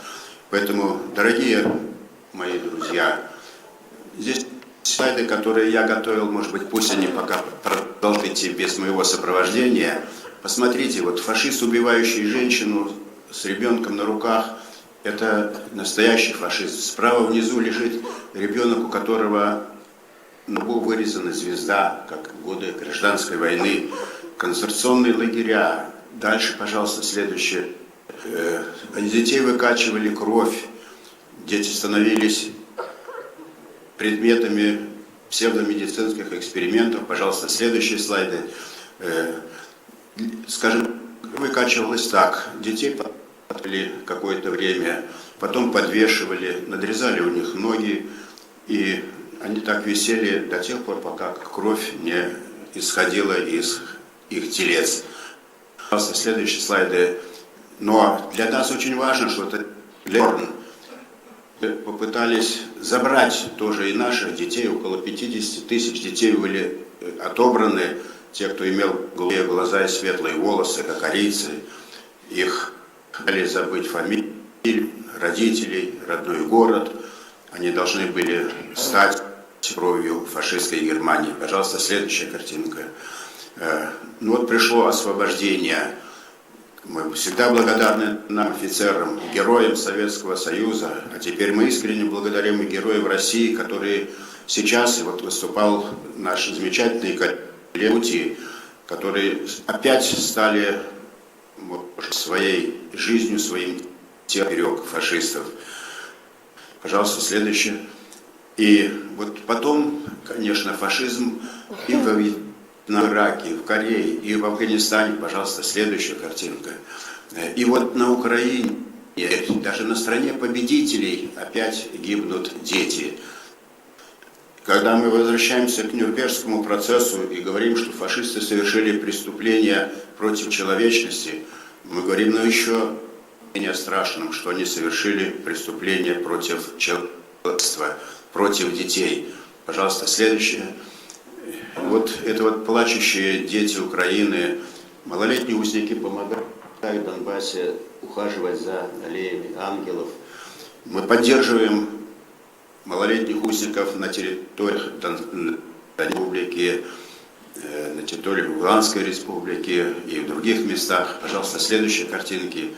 Ну вот и каждый год мы собираемся на Поклонной горе, там с левой стороны показано, дети стоят с плакатами. Мы организовали мемориальный тоже даже полк, который идет по площади. Пожалуйста, следующая картина. Вот мы стараемся передать нашу память и на форумах, и в книгах следующим поколениям. Это для нас очень важно. Мы создаем памятники, мемориальные доски, музеи. Пожалуйста, следующий слайд. И вот сейчас я хочу обратиться к руководству Республики Саха-Якутия. Вот малолетние узники фашизма. Мы взаимодействуем сейчас с кадетского детского спорта. Мы поддерживаем молодых ребят, которые из разных краев, республик, нашей страны, теперь уже других стран, приезжают и соревнуются за кубок генералиссимуса Александра Васильевича Суворова. Я надеюсь, что Республика Якутия примет участие в этом благородном движении по воспитанию детей. Спасибо большое за ваше предложение. Еще раз я хочу сказать, что мы взаимодействуем с Комитетом ветеранов войны, с разными организациями, с героями, офицерами России, с движением «Сильная», которое нас поддерживает. И я надеюсь, что Якутия, собрав вот этот первый антифашистский форум, конечно, делает очень важный шаг и подает пример республикам. Заканчивая свое выступление, хочу напомнить слова генерала Ба. Когда был освобожден концлагерь Азаричи,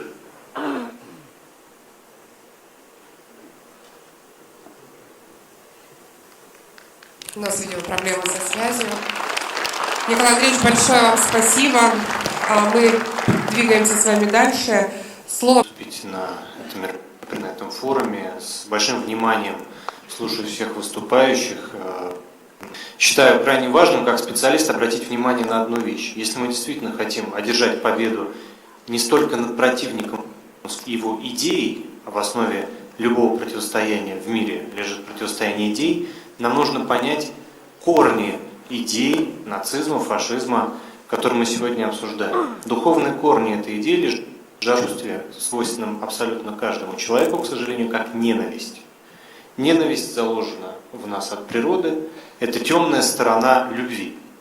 Вот все сегодня с помощью различных идеологических, манипуляционных приемов организуют общества, государства, которых ненависть, направляют эти общества и государства против нашей страны. Так получилось, что практически все государства, где в той или иной степени сегодня доминирует нацизм, являются прямыми, явными или косвенными противниками России в этом.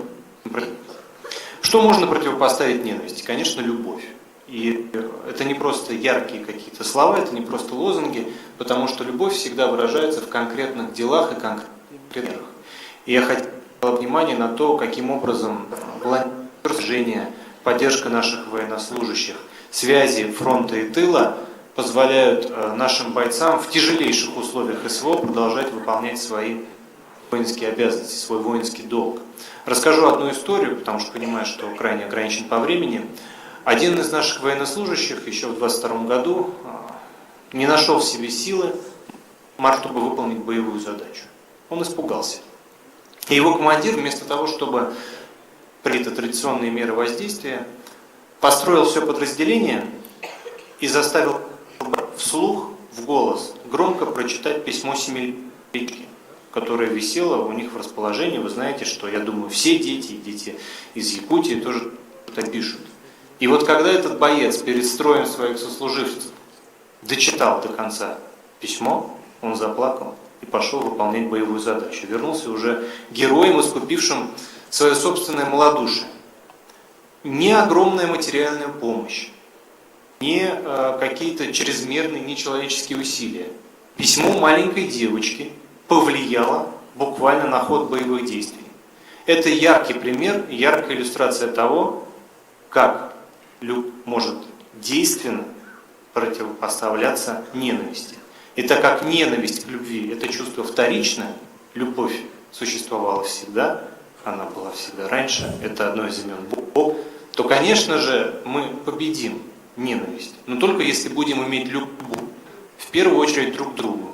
И обращаю внимание на то, что и сегодня наши противники гибридными методами пытаются посеять вражду, ненависть внутри нашей страны, потому что ненависть – это всегда разделение по национальному, религиозному принципу, чтобы увидеть в ближнем другого. Давайте будем любить друг друга, любить и друг в друге видеть не чужого, а близкого, родного. Тем более, что благополучие и победа России – это благополучие и победа каждого из нас. От Херсонской области пока что до Якутии. Благодарю вас. Спасибо большое. Замечательное выступление.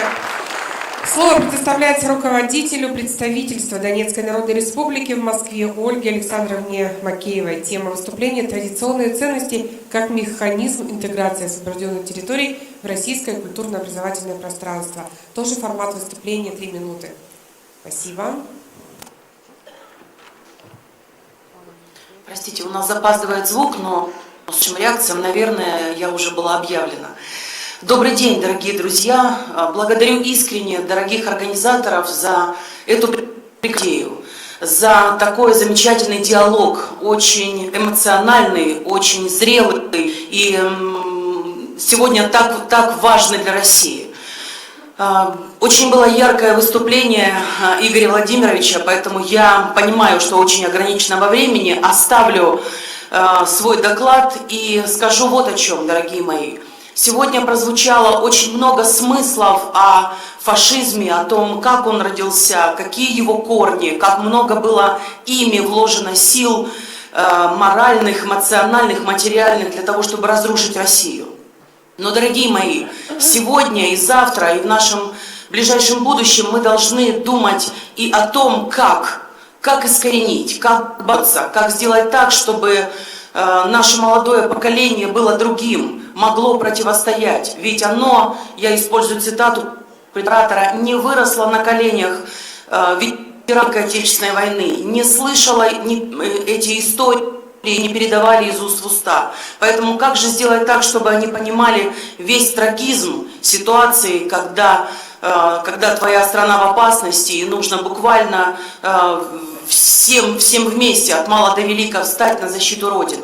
Здесь я хочу обратиться к вашему опыту, дорогие якутяне, и поблагодарить вас за то, как вы сегодня реализуете эти прекрасные глубокие смыслы. Первое. Прекрасный опыт, сегодня говорил Андрей Минович, вахта памяти. Это прекрасная идея о том, как сегодняшнее юное поколение погружать в историю, в нашу родную историю, сделать так, чтобы они чувствовали к ней сопричастность. Сегодня здесь у нас прекрасные ребята из поискового движения. Понимаете, это прекрасная возможность дать сегодняшним детям в историю, познать ее, познать всю ту трагедию страшных боев, которые происходили за нашу землю, давая возможность им погружаться в поисковое движение, своими руками поднимать актив, которые свидетельствуют о тех страшных боях, прошедших 80 лет назад. Это возможность соприкоснуться к истории, никогда уже ее не забыть, и никогда не поверить в ту переписанную и историю, которая сегодня представлена Украине. Мы с вами понимаем, что в этой страшной разрушающей парадигме, которая реализовывается на Украине, выросло несколько поколений.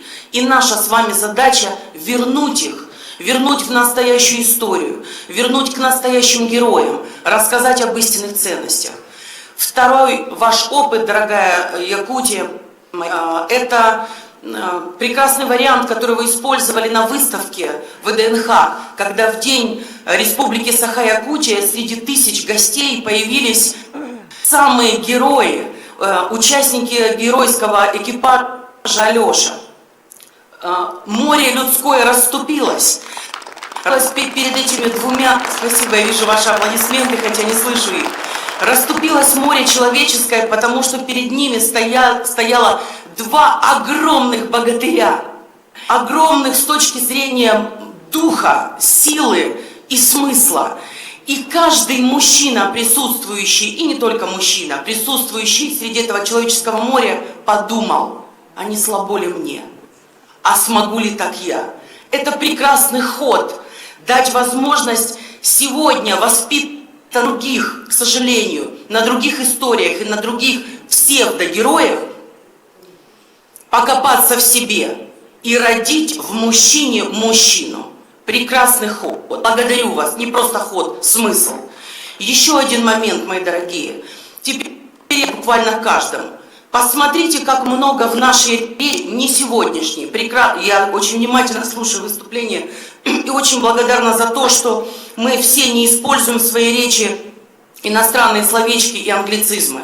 Посмотрите, как много этого всего. Это настоящая экспансия, это захват наших умов, смысла, нашего языка, чужими псевдоценностями. Посмотрите, как много этих англицизмов на наших улицах, в названии магазинов, на каких-то культурных центров. Посмотрите, как много мы носим на себе этих английских слов. Посмотрите. Они нас убивают 9 лет. У нас на кепках, на футболках американские вдруг флаги. С чего вдруг? Откуда такая любовь? Потому что мы не вкладываем в это. Давайте вернем на наши футболки, на наши пайты, не знаю, русское, не русское слово, на наши футболки. Давайте вернем русские слова, русские лозунги и наших прекрасных героев. Если еще не соображают наши отечественные производители, давайте поможем им. Нам всем сегодня дает возможность заказать самостоятельно в интернете футболку с любым изображением. Давайте носить на себе русские слова. Давайте покажем всему миру, что быть русским – это великое счастье.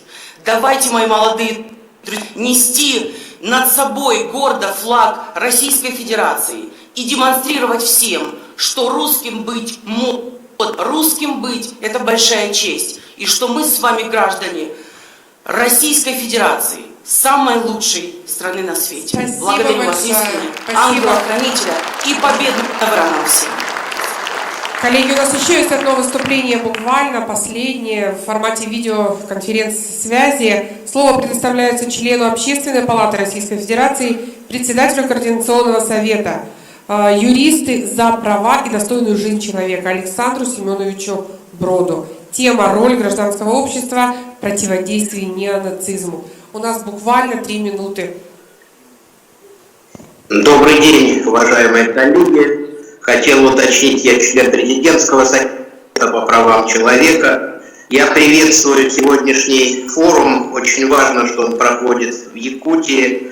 Очень большой, протяженной и многообразной территории с разными историческими традициями. Республика активно развивается последние годы. И то, что форум признан воспитывать патриотизм, неприятие любых форм национальной, религиозной, и это очень важно. Приятно, что здесь постоянно звучит тема участия жителей республики в СВО. Мы знаем его героизм, жителей Якутии, а то республика постоянно оказывает поддержку и новым регионам, и героически сражающимся бойцам. В свое время великий кинорежиссер Михаил Ром, который снял фильм «Обыкновенный фашизм», который вышел в 60-е, говорил о том, что прививку от фашизма нужно делать каждые 20 лет, потому что это очень жгучая и опасная болезнь. К сожалению, мир не получал таких прививок, и мы видим, что за последнее время неонацизм расцвел махровым пышным цветом. Видим и шествие нацистов в прибалтийских республиках, на Украине. Видим приход во власть представителей националистических, шовинистических группировок в ряде стран. Свободно продается нацистская литература. В той же Латвии звучат призывы о создании русских гетто и о депортации тысяч русских, которые не стали латвийскими и не высказали свою лояльность латвийским властям и не осудили власти России и проводимую Россией политику.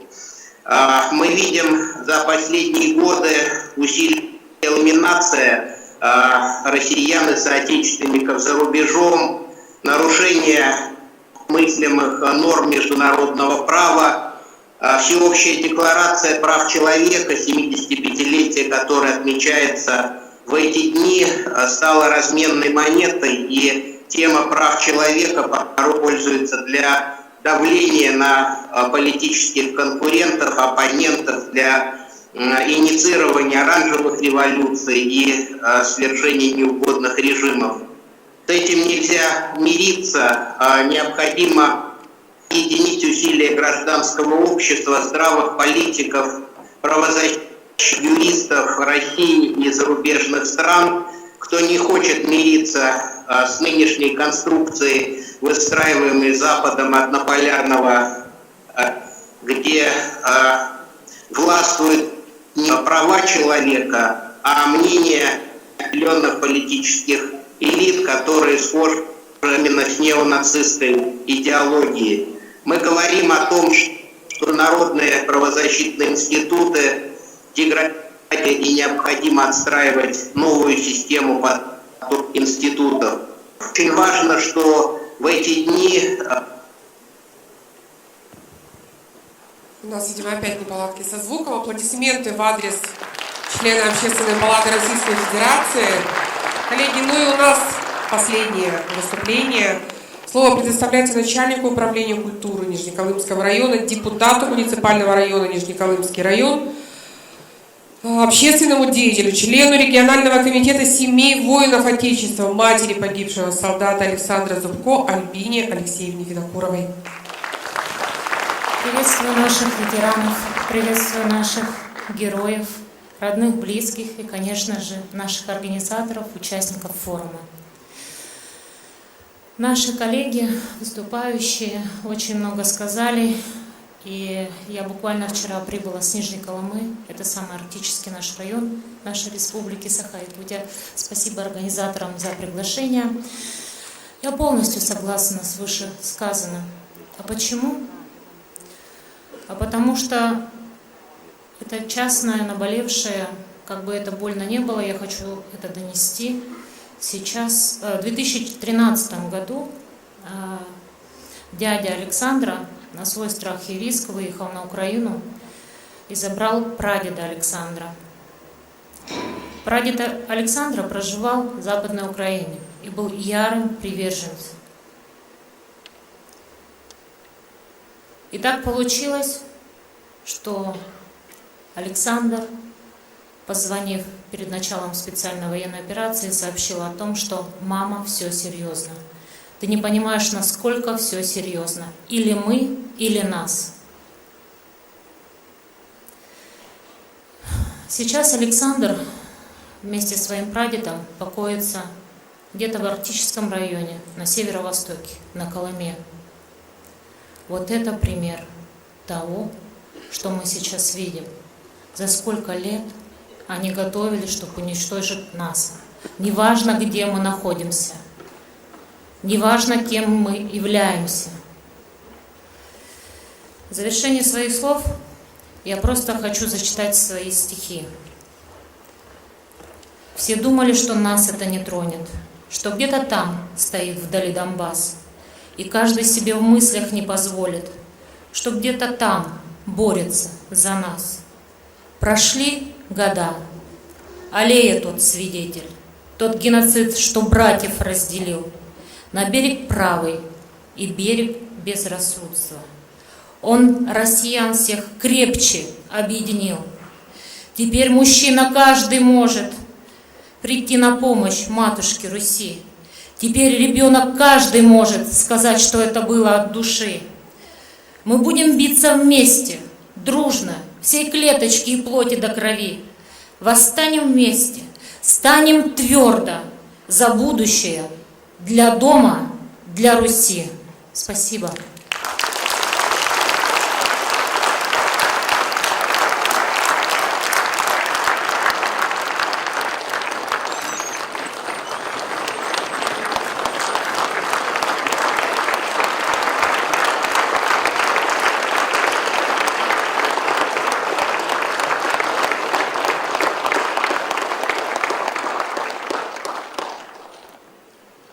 Уважаемые участники форума, приветствуем главу Республики Саха-Якутия Айсена Сергеевича Николаева.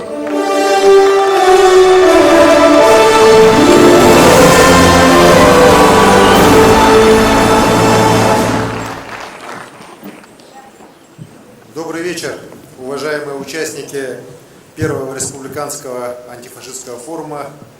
Добрый вечер, дорогие друзья, единомышленники.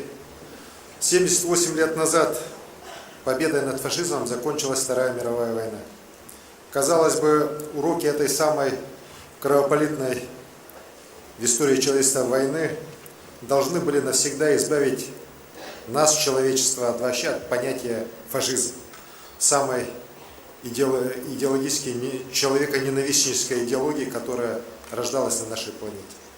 Но, к сожалению, мы видим, что у наших границ нашего государства на когда-то союзной Советской Республике, на территории ее, на Украине, под личиной псевдодемократии поднял голову, окреп неонацизм, который многие десятки лет последних целенаправленно подкармливали западные страны, делая этот проект против нашей страны, против России. И за эти 30 лет Украина реально превратилась в государство, где неонацизм стал реальной идеологией, приобрел угрожающие масштабы, ставя с ног на голову само понимание общей исторической судьбы, разрывая живые кровные связи братских народов. Вы знаете, у нас, у россиян, отрицание фашизма на генном уровне. Наш народ, российский народ, воспитан на идеалах Великой Победы. Мы тот народ, который победил фашизм. И, конечно же, нежелание нас принять, нежелание Запада принять этот факт, оно, наверное, является одной из причин, по которым они нас просто-напросто ненавидят. И это является причиной того, что сегодня и на самом деле отрицается все российское на Западе.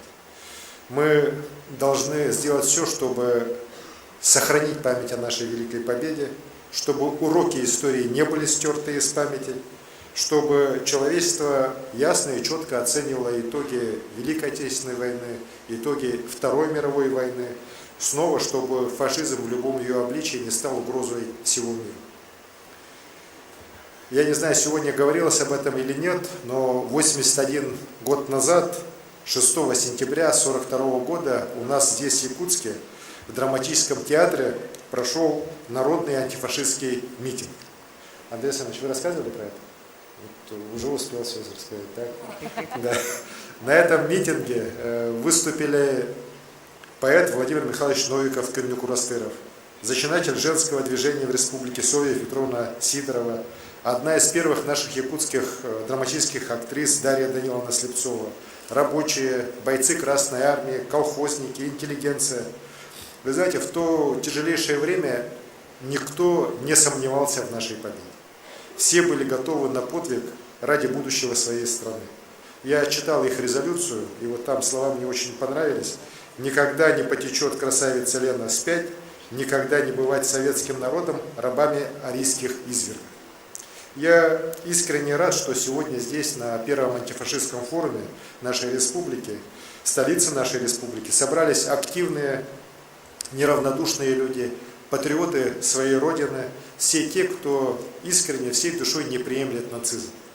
Я рад видеть здесь наших героев спецоперации, наших волонтеров, гостей из других республик страны, деятелей культуры, бойцов идеологического фронта, старейшин, молодежь республики. Я рад вас всех видеть и ощутить нашу нерушимую силу единомышленников, которая обязательно победит фашизм. Вы знаете, западная пропаганда, она никогда не отнимет нашу историю, не сможет переписать правду. Эта правда написана судьбами и жизнями миллионов наших соотечественников. Эта память жива в каждой российской семье.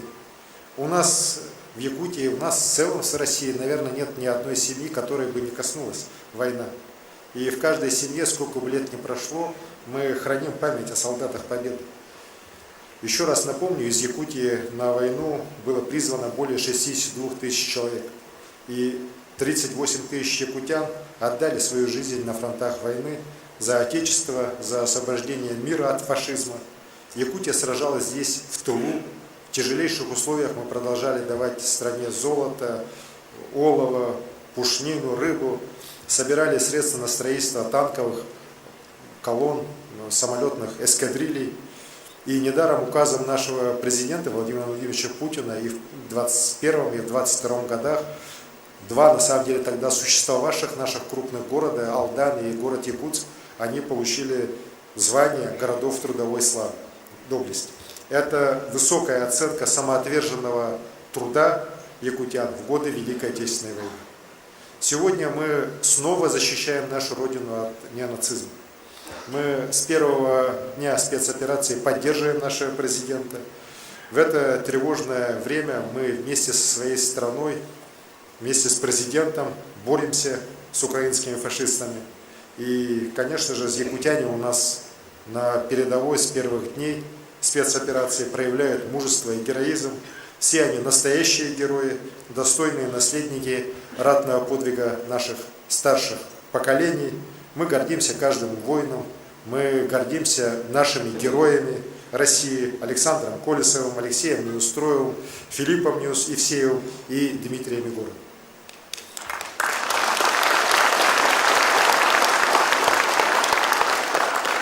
К сожалению, в это грозное время нам приходится испытывать и глубокую скорбь. В нашей памяти, в памяти всего нашего народа навечно останутся имена участников специальной военной операции, которые отдали свою жизнь за Родину. Их мужество, их вера в победу, их верность долгу гражданина, россиянина, солдата всегда будет примером и для нас, и для будущего поколения нашего Отечества. И в целях сохранения исторической памяти о вкладе нашей Якутии, наших воинов-якутян, жителей республики в общую победу над врагом, защиту России от современного нацизма, я сегодня хотел бы поручить открыть в музейном комплексе «Россия. Моя история» постоянную экспозицию, которая будет посвящена специальной военной операции и героям специальной военной операции из Якутии.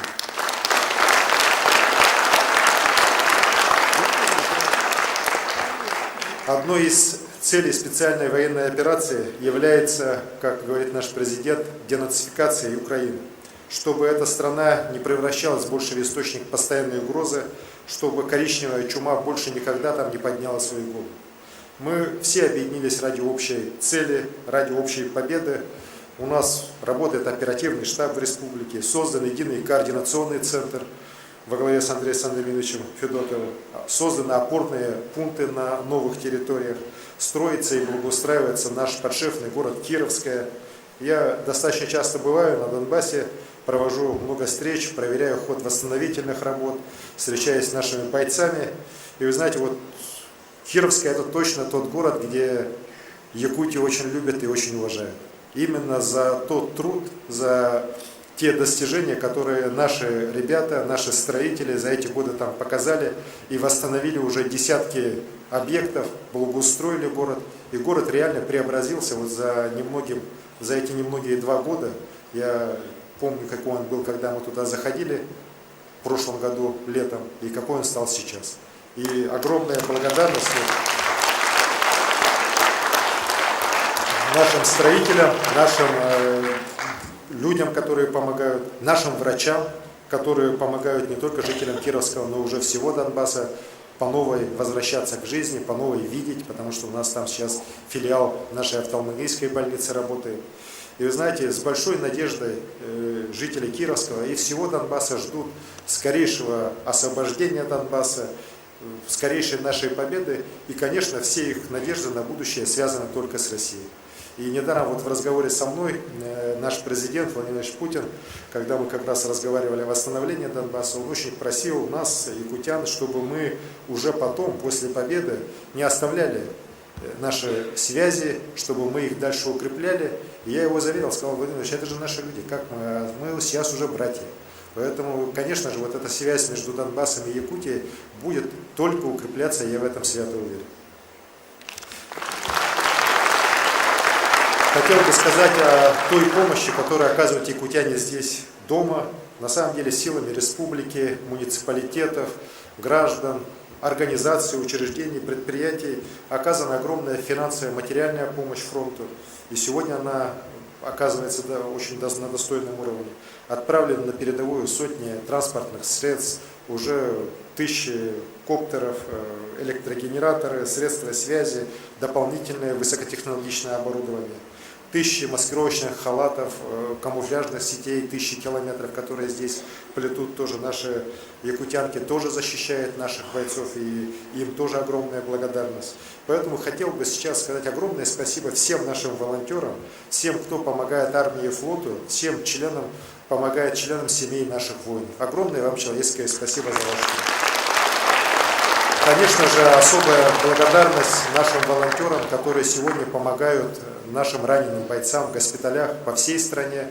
Вот я тоже очень всегда рад слышать, когда приезжаю в тот или иной город, общаюсь с военными, с нашими бойцами ранеными. Все говорят, вот так приятно было открыть глаза после ранения и увидеть родное якутское лицо. Да, или просто вот узнать о том, что якутяне уже приезжали, оставили помощь. Знаете, вот по-человечески это тоже очень близко, да, и это как раз пример той взаимовыручки, которая у нас у якутян в крови. Мы своих никогда не оставляли, и, конечно же, эта помощь мы будем и дальше всем нашим бойцам оказывать. Я уверен, что все цели специальной военной операции, как говорит наш президент, будут достигнуты. Победа обязательно будет за нами. Мы победим на поле боя. Но хотел бы здесь сказать, что мы должны победить и на информационном поле.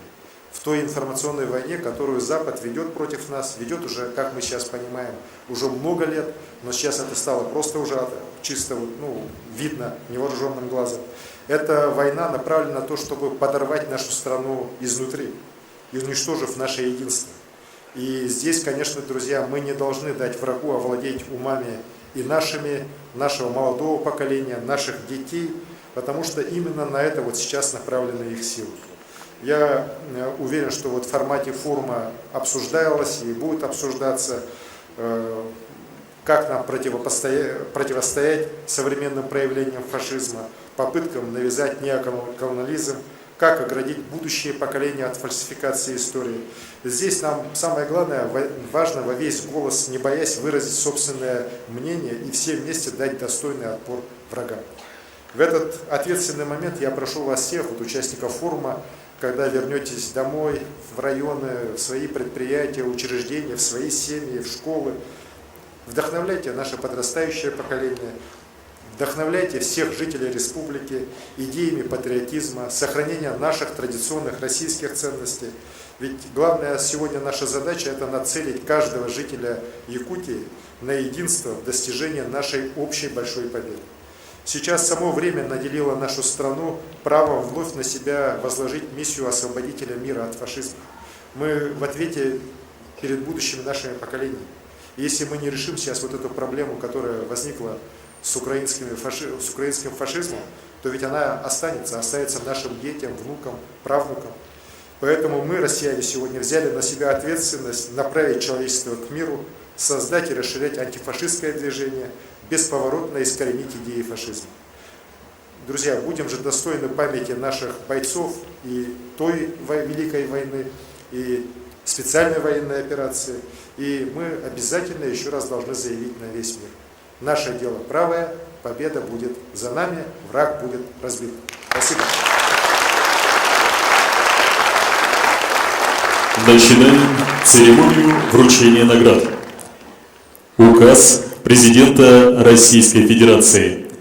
За мужество, отвагу и самоотверженность, проявленные при исполнении воинского долга в ходе специальной военной операции, орденом мужества награжден Лапшин Сергей Олегович, гвардии-ефрейтор, механик-водитель танкового батальона 64-й отдельной гвардейской мотострелковой бригады 35-й общевойсковой армии Восточного военного округа, посмертно.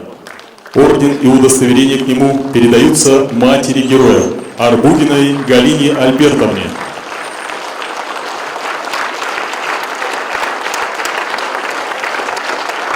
Орденом мужества награжден Попов Иван Вячеславович, ефрейтор, механик-водитель танкового батальона 155-й гвардейской бригады морской пехоты Тихоокеанского флота, посмертно. Орден и удостоверение к нему передаются супруге героя Поповой Валерии Валерьяновне, президент Российской Федерации Владимир Путин.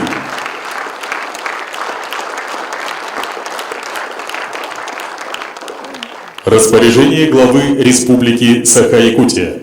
За заслуги в развитии добровольческого, волонтерского движения Республики Саха-Якутия и весомый вклад в оказание помощи участникам специальной военной операции объявить благодарность главы Республики Саха-Якутия Савиной Ирине Егоровне, руководителю добровольческого швейного цеха женщин-матерей Республики Саха-Якутия Ильи Силага. За год со дня образования волонтерами цеха сшито более 1800 комплектов одежды РХУ. Благодаря теплу их рук наши военнослужащие чувствуют заботу, внимание и поддержку якутских женщин.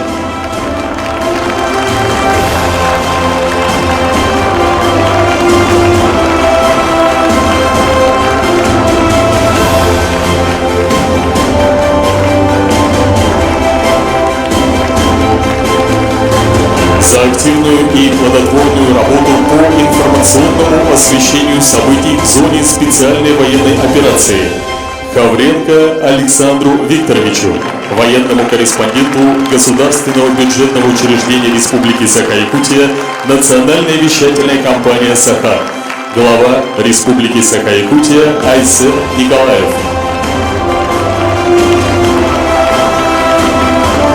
Указ главы Донецкой Народной Республики. За активное участие в реализации специальных инфраструктурных проектов и высокие достижения в профессиональной деятельности наградить почетной грамотой Донецкой Народной Республики Мартиросяна Карена Андрушевича, генерального директора общества с ограниченной ответственностью «Арктика».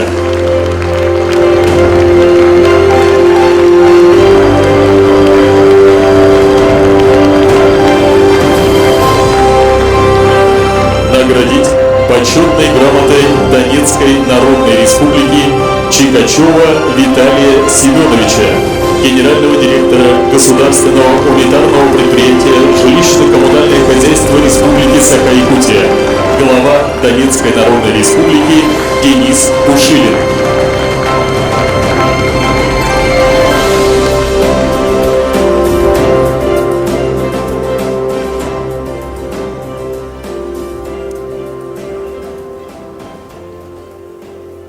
Для передачи личных вещей Героя России Егорова Дмитрия Николаевича от родных в музейный комплекс «Моя история» на сцену приглашаются отец Николай Алексеевич Егоров, заслуженный работник сельского хозяйства Республики Саха-Якутия, почетный гражданин Сунтарского района и Орлавского наслега, ветеран труда и муниципальной службы.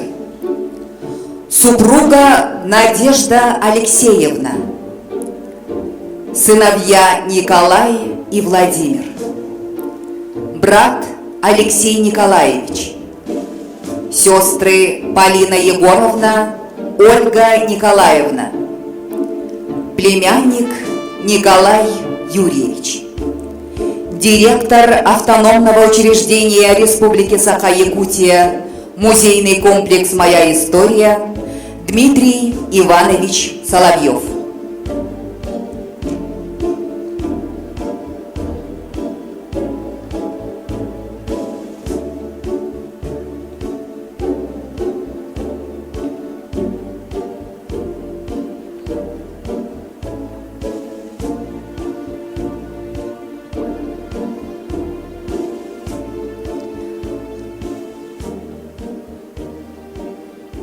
Начинается церемония передачи личных вещей Героя России Егорова Дмитрия Николаевича в музейный комплекс «Моя история».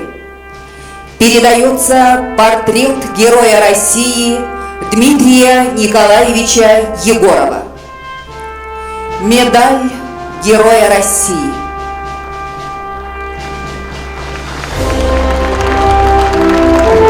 Грамота президента Российской Федерации.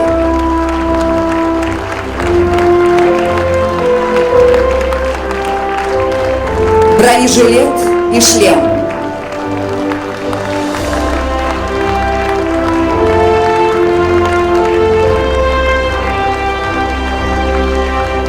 Флаг Сунтарского района.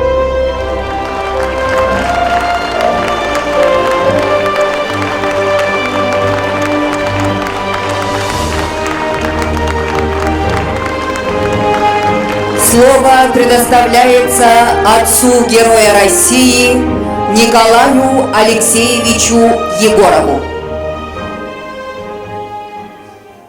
Уважаемые участники первого форума Республики Саха-Якутия и наш глава Республики Арсен Сергеевич, я хочу благодарность за этот форум, но я как хозяйственник Советской хозяйственной школы обращаюсь к форуму и нашему главе нашей республики Арсену Сергеевичу.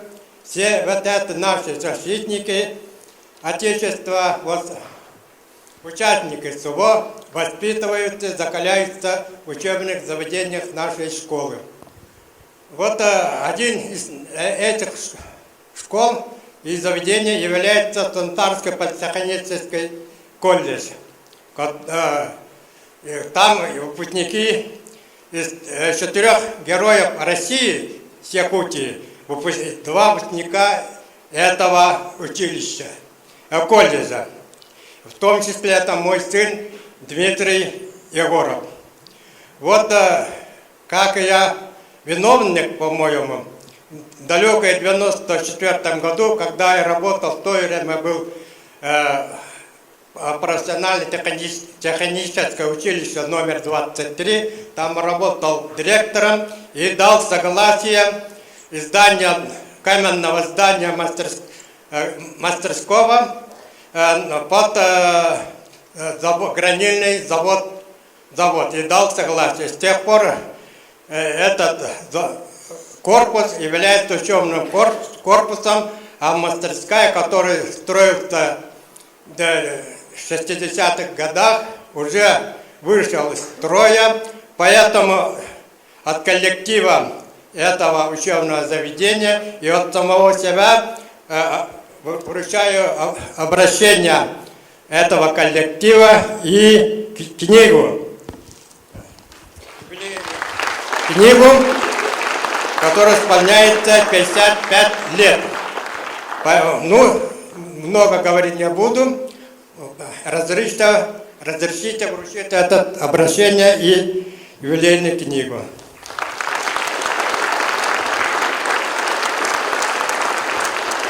Еще последнее. Я думаю, от имени этого форума обратиться к нашему президенту, баллотироваться на следующий срок президентства. Вы поддерживаете?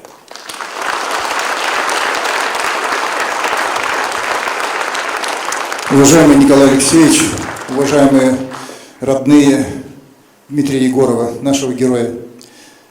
Я хотел выразить благодарность вам за это решение. Я понимаю, что оно непростое решение, потому что это священная семейная реликвия.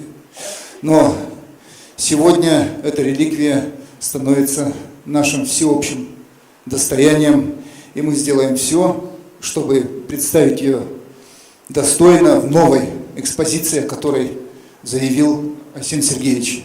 Она займет центральное, эти экспонаты займут центральное место в этой экспозиции, и они будут символизировать доблесть, храбрость, самоотверженность, любовь к нашей Родине, всех нас. Так что мы приложим к этому все усилия, и эти предметы, они войдут в состав Музейного фонда Российской Федерации. Спасибо вам большое.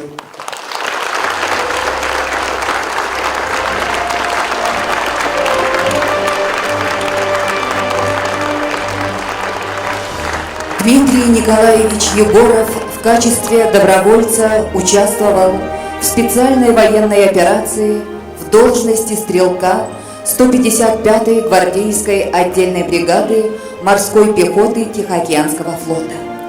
В ходе боевых действий против вооруженных сил Украины неоднократно проявлял отвагу и самоотверженность.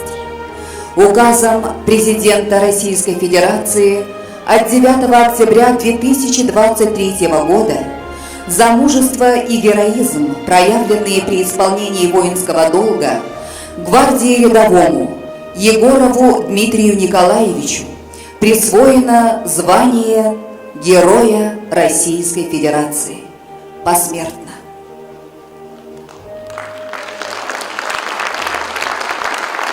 Давайте почтим память всех, кто погиб, воюя за страну. Вечная память и слава нашим героям. Объявляется минута молчания.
Уважаемые участники форума, для выступления на сцену приглашается заместитель командира роты отряда беспилотных летательных аппаратов Республики Саха-Якутия, позывной Кырбый.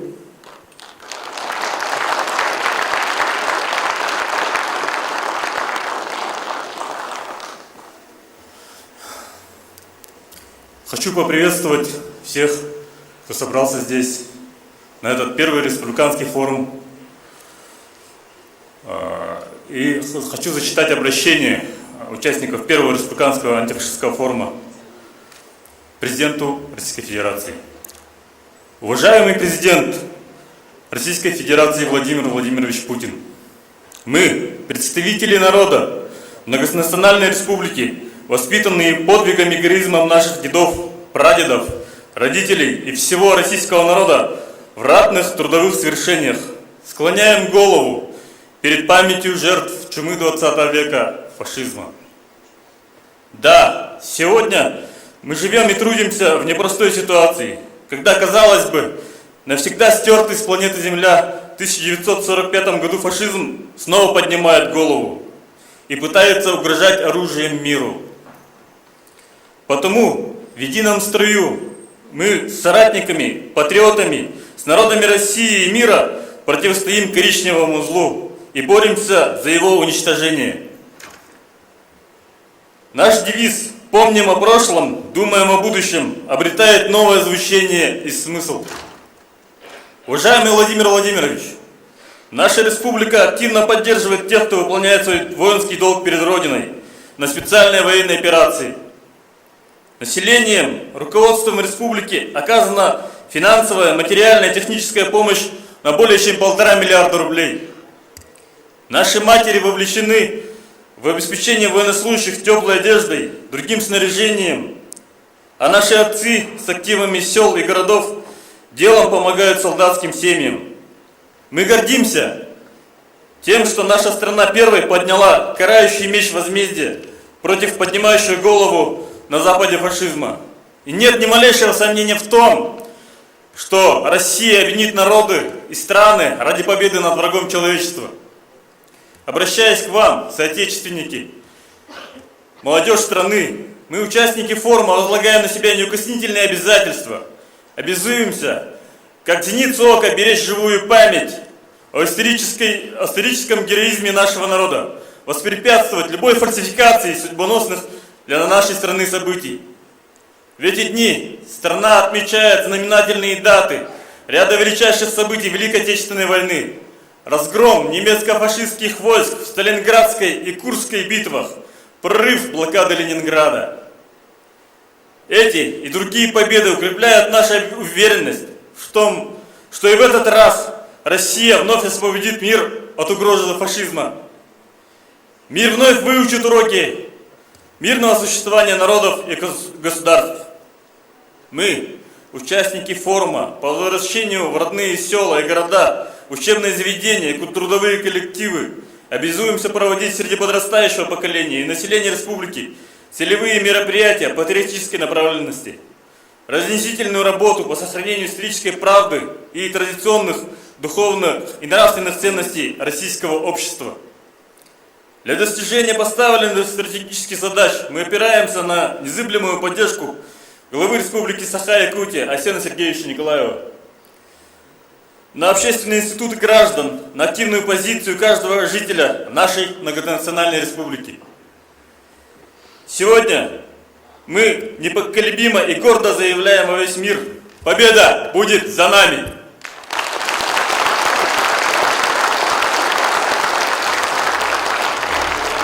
Коллеги, мы приступаем к обсуждению итогового документа нашего форума, первого республиканского антифашистского форума. Резолюция, она есть у каждого на руках, вы получили ее при регистрации, наверняка уже ознакомились. Однако я задаю вопрос каждому из присутствующих в зале, может быть, у кого-то есть дополнения, предложения, вы можете смело их озвучить, поднявшись на сцену. Пожалуйста.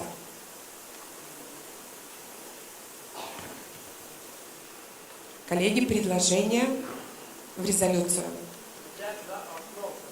Да, конечно, бесспорно мы берем за основу. Кстати, до 12 числа, 12 декабря у каждого из вас будет возможность высказать свое предложение в дистанционном формате, обратившись в Единый координационный центр Республики Саха-Якутия. Но если есть желающие прямо сейчас выступить в очном формате с предложениями, мы готовы вас услышать. Поднимите, пожалуйста, руки, мы вас пригласим. Спасибо. Видимо, предложений нет. Тогда так и поступим. Принимаем за основу и организуем голосование. У каждого из вас бейдж, на оборотной стороне он красного цвета и предназначен для того, чтобы мы голосовали. Поэтому я прошу проголосовать, поднять свои бейджи тем, кто считает, что мы принимаем за основу эту резолюцию. Итак, волонтеры помогают нам вести подсчет. Большое спасибо. Кто за? Отлично. И теперь опускаем. И я прошу поднять бейджи тех, кто воздержался по каким-то причинам. Кто против? Большое спасибо. Я поздравляю вас. Резолюция в общем принята. Для вручения почетного знака за заслуги в оказании помощи фронту на сцену приглашается главный редактор информационного агентства «Анна Ньюс» Анатолий Андреевич Матвейчук.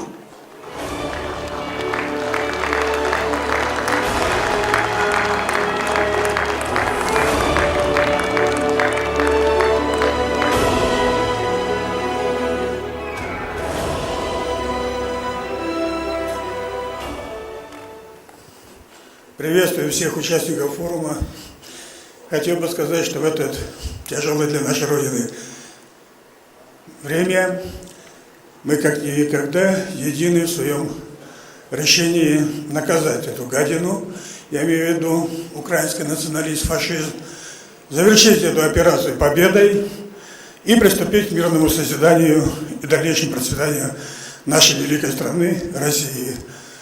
С первых минут операции, я помню, и вы, наверное, помните, Владимир Владимирович Путин попросил всех руководителей субъектов Российской Федерации оказать помощь новым субъектам, которые вошли. Это Донецкая Народная Республика, Луганская Народная Республика, Запорожская область, Херсонская область, и интегрировать их в наше народное хозяйство.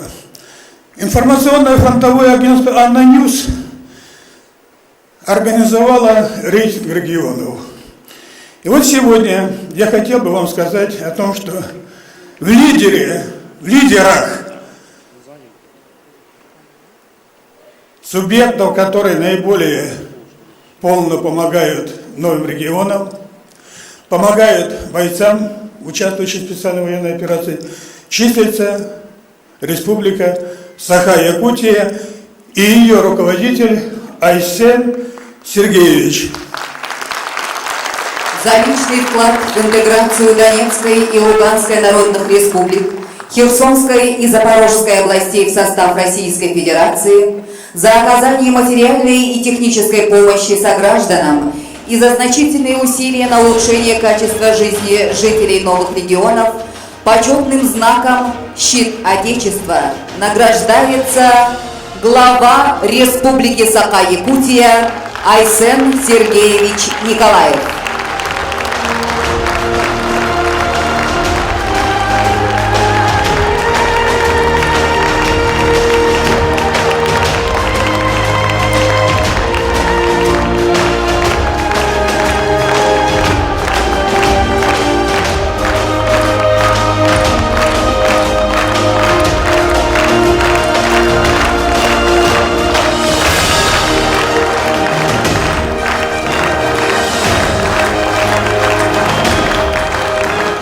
И хочу пожелать в этот радостный для нас день вам, Айсен Сергеевич, крепости, здоровья, республики, процветания, а нам мирного неба и дальнейшего процветания. Спасибо большое, уважаемые участники. На этом мы завершаем пленарное заседание первого антифашистского форума. Далее мероприятие продолжается концертной программой, ну а уважаемый президиум мы приглашаем занять места в зрительном зале. Спасибо. Проводили наш форум, пришла хорошая радостная новость. Я хотел бы ею поделиться. Это новость долгожданная. Решением Генерального штаба Вооруженных сил Российской Федерации со 2 декабря отряду БАРС-2 присвоено имя Ботор. Решение подписано, и вот меня сейчас только что оповестили. Всех поздравляю, Александр Григорьевич, вас как первого командира, и всех ребят, которые вместе с вами были, и в вашем лице всех бойцов нашего Ботора. Спасибо вам, слава нашему Ботору.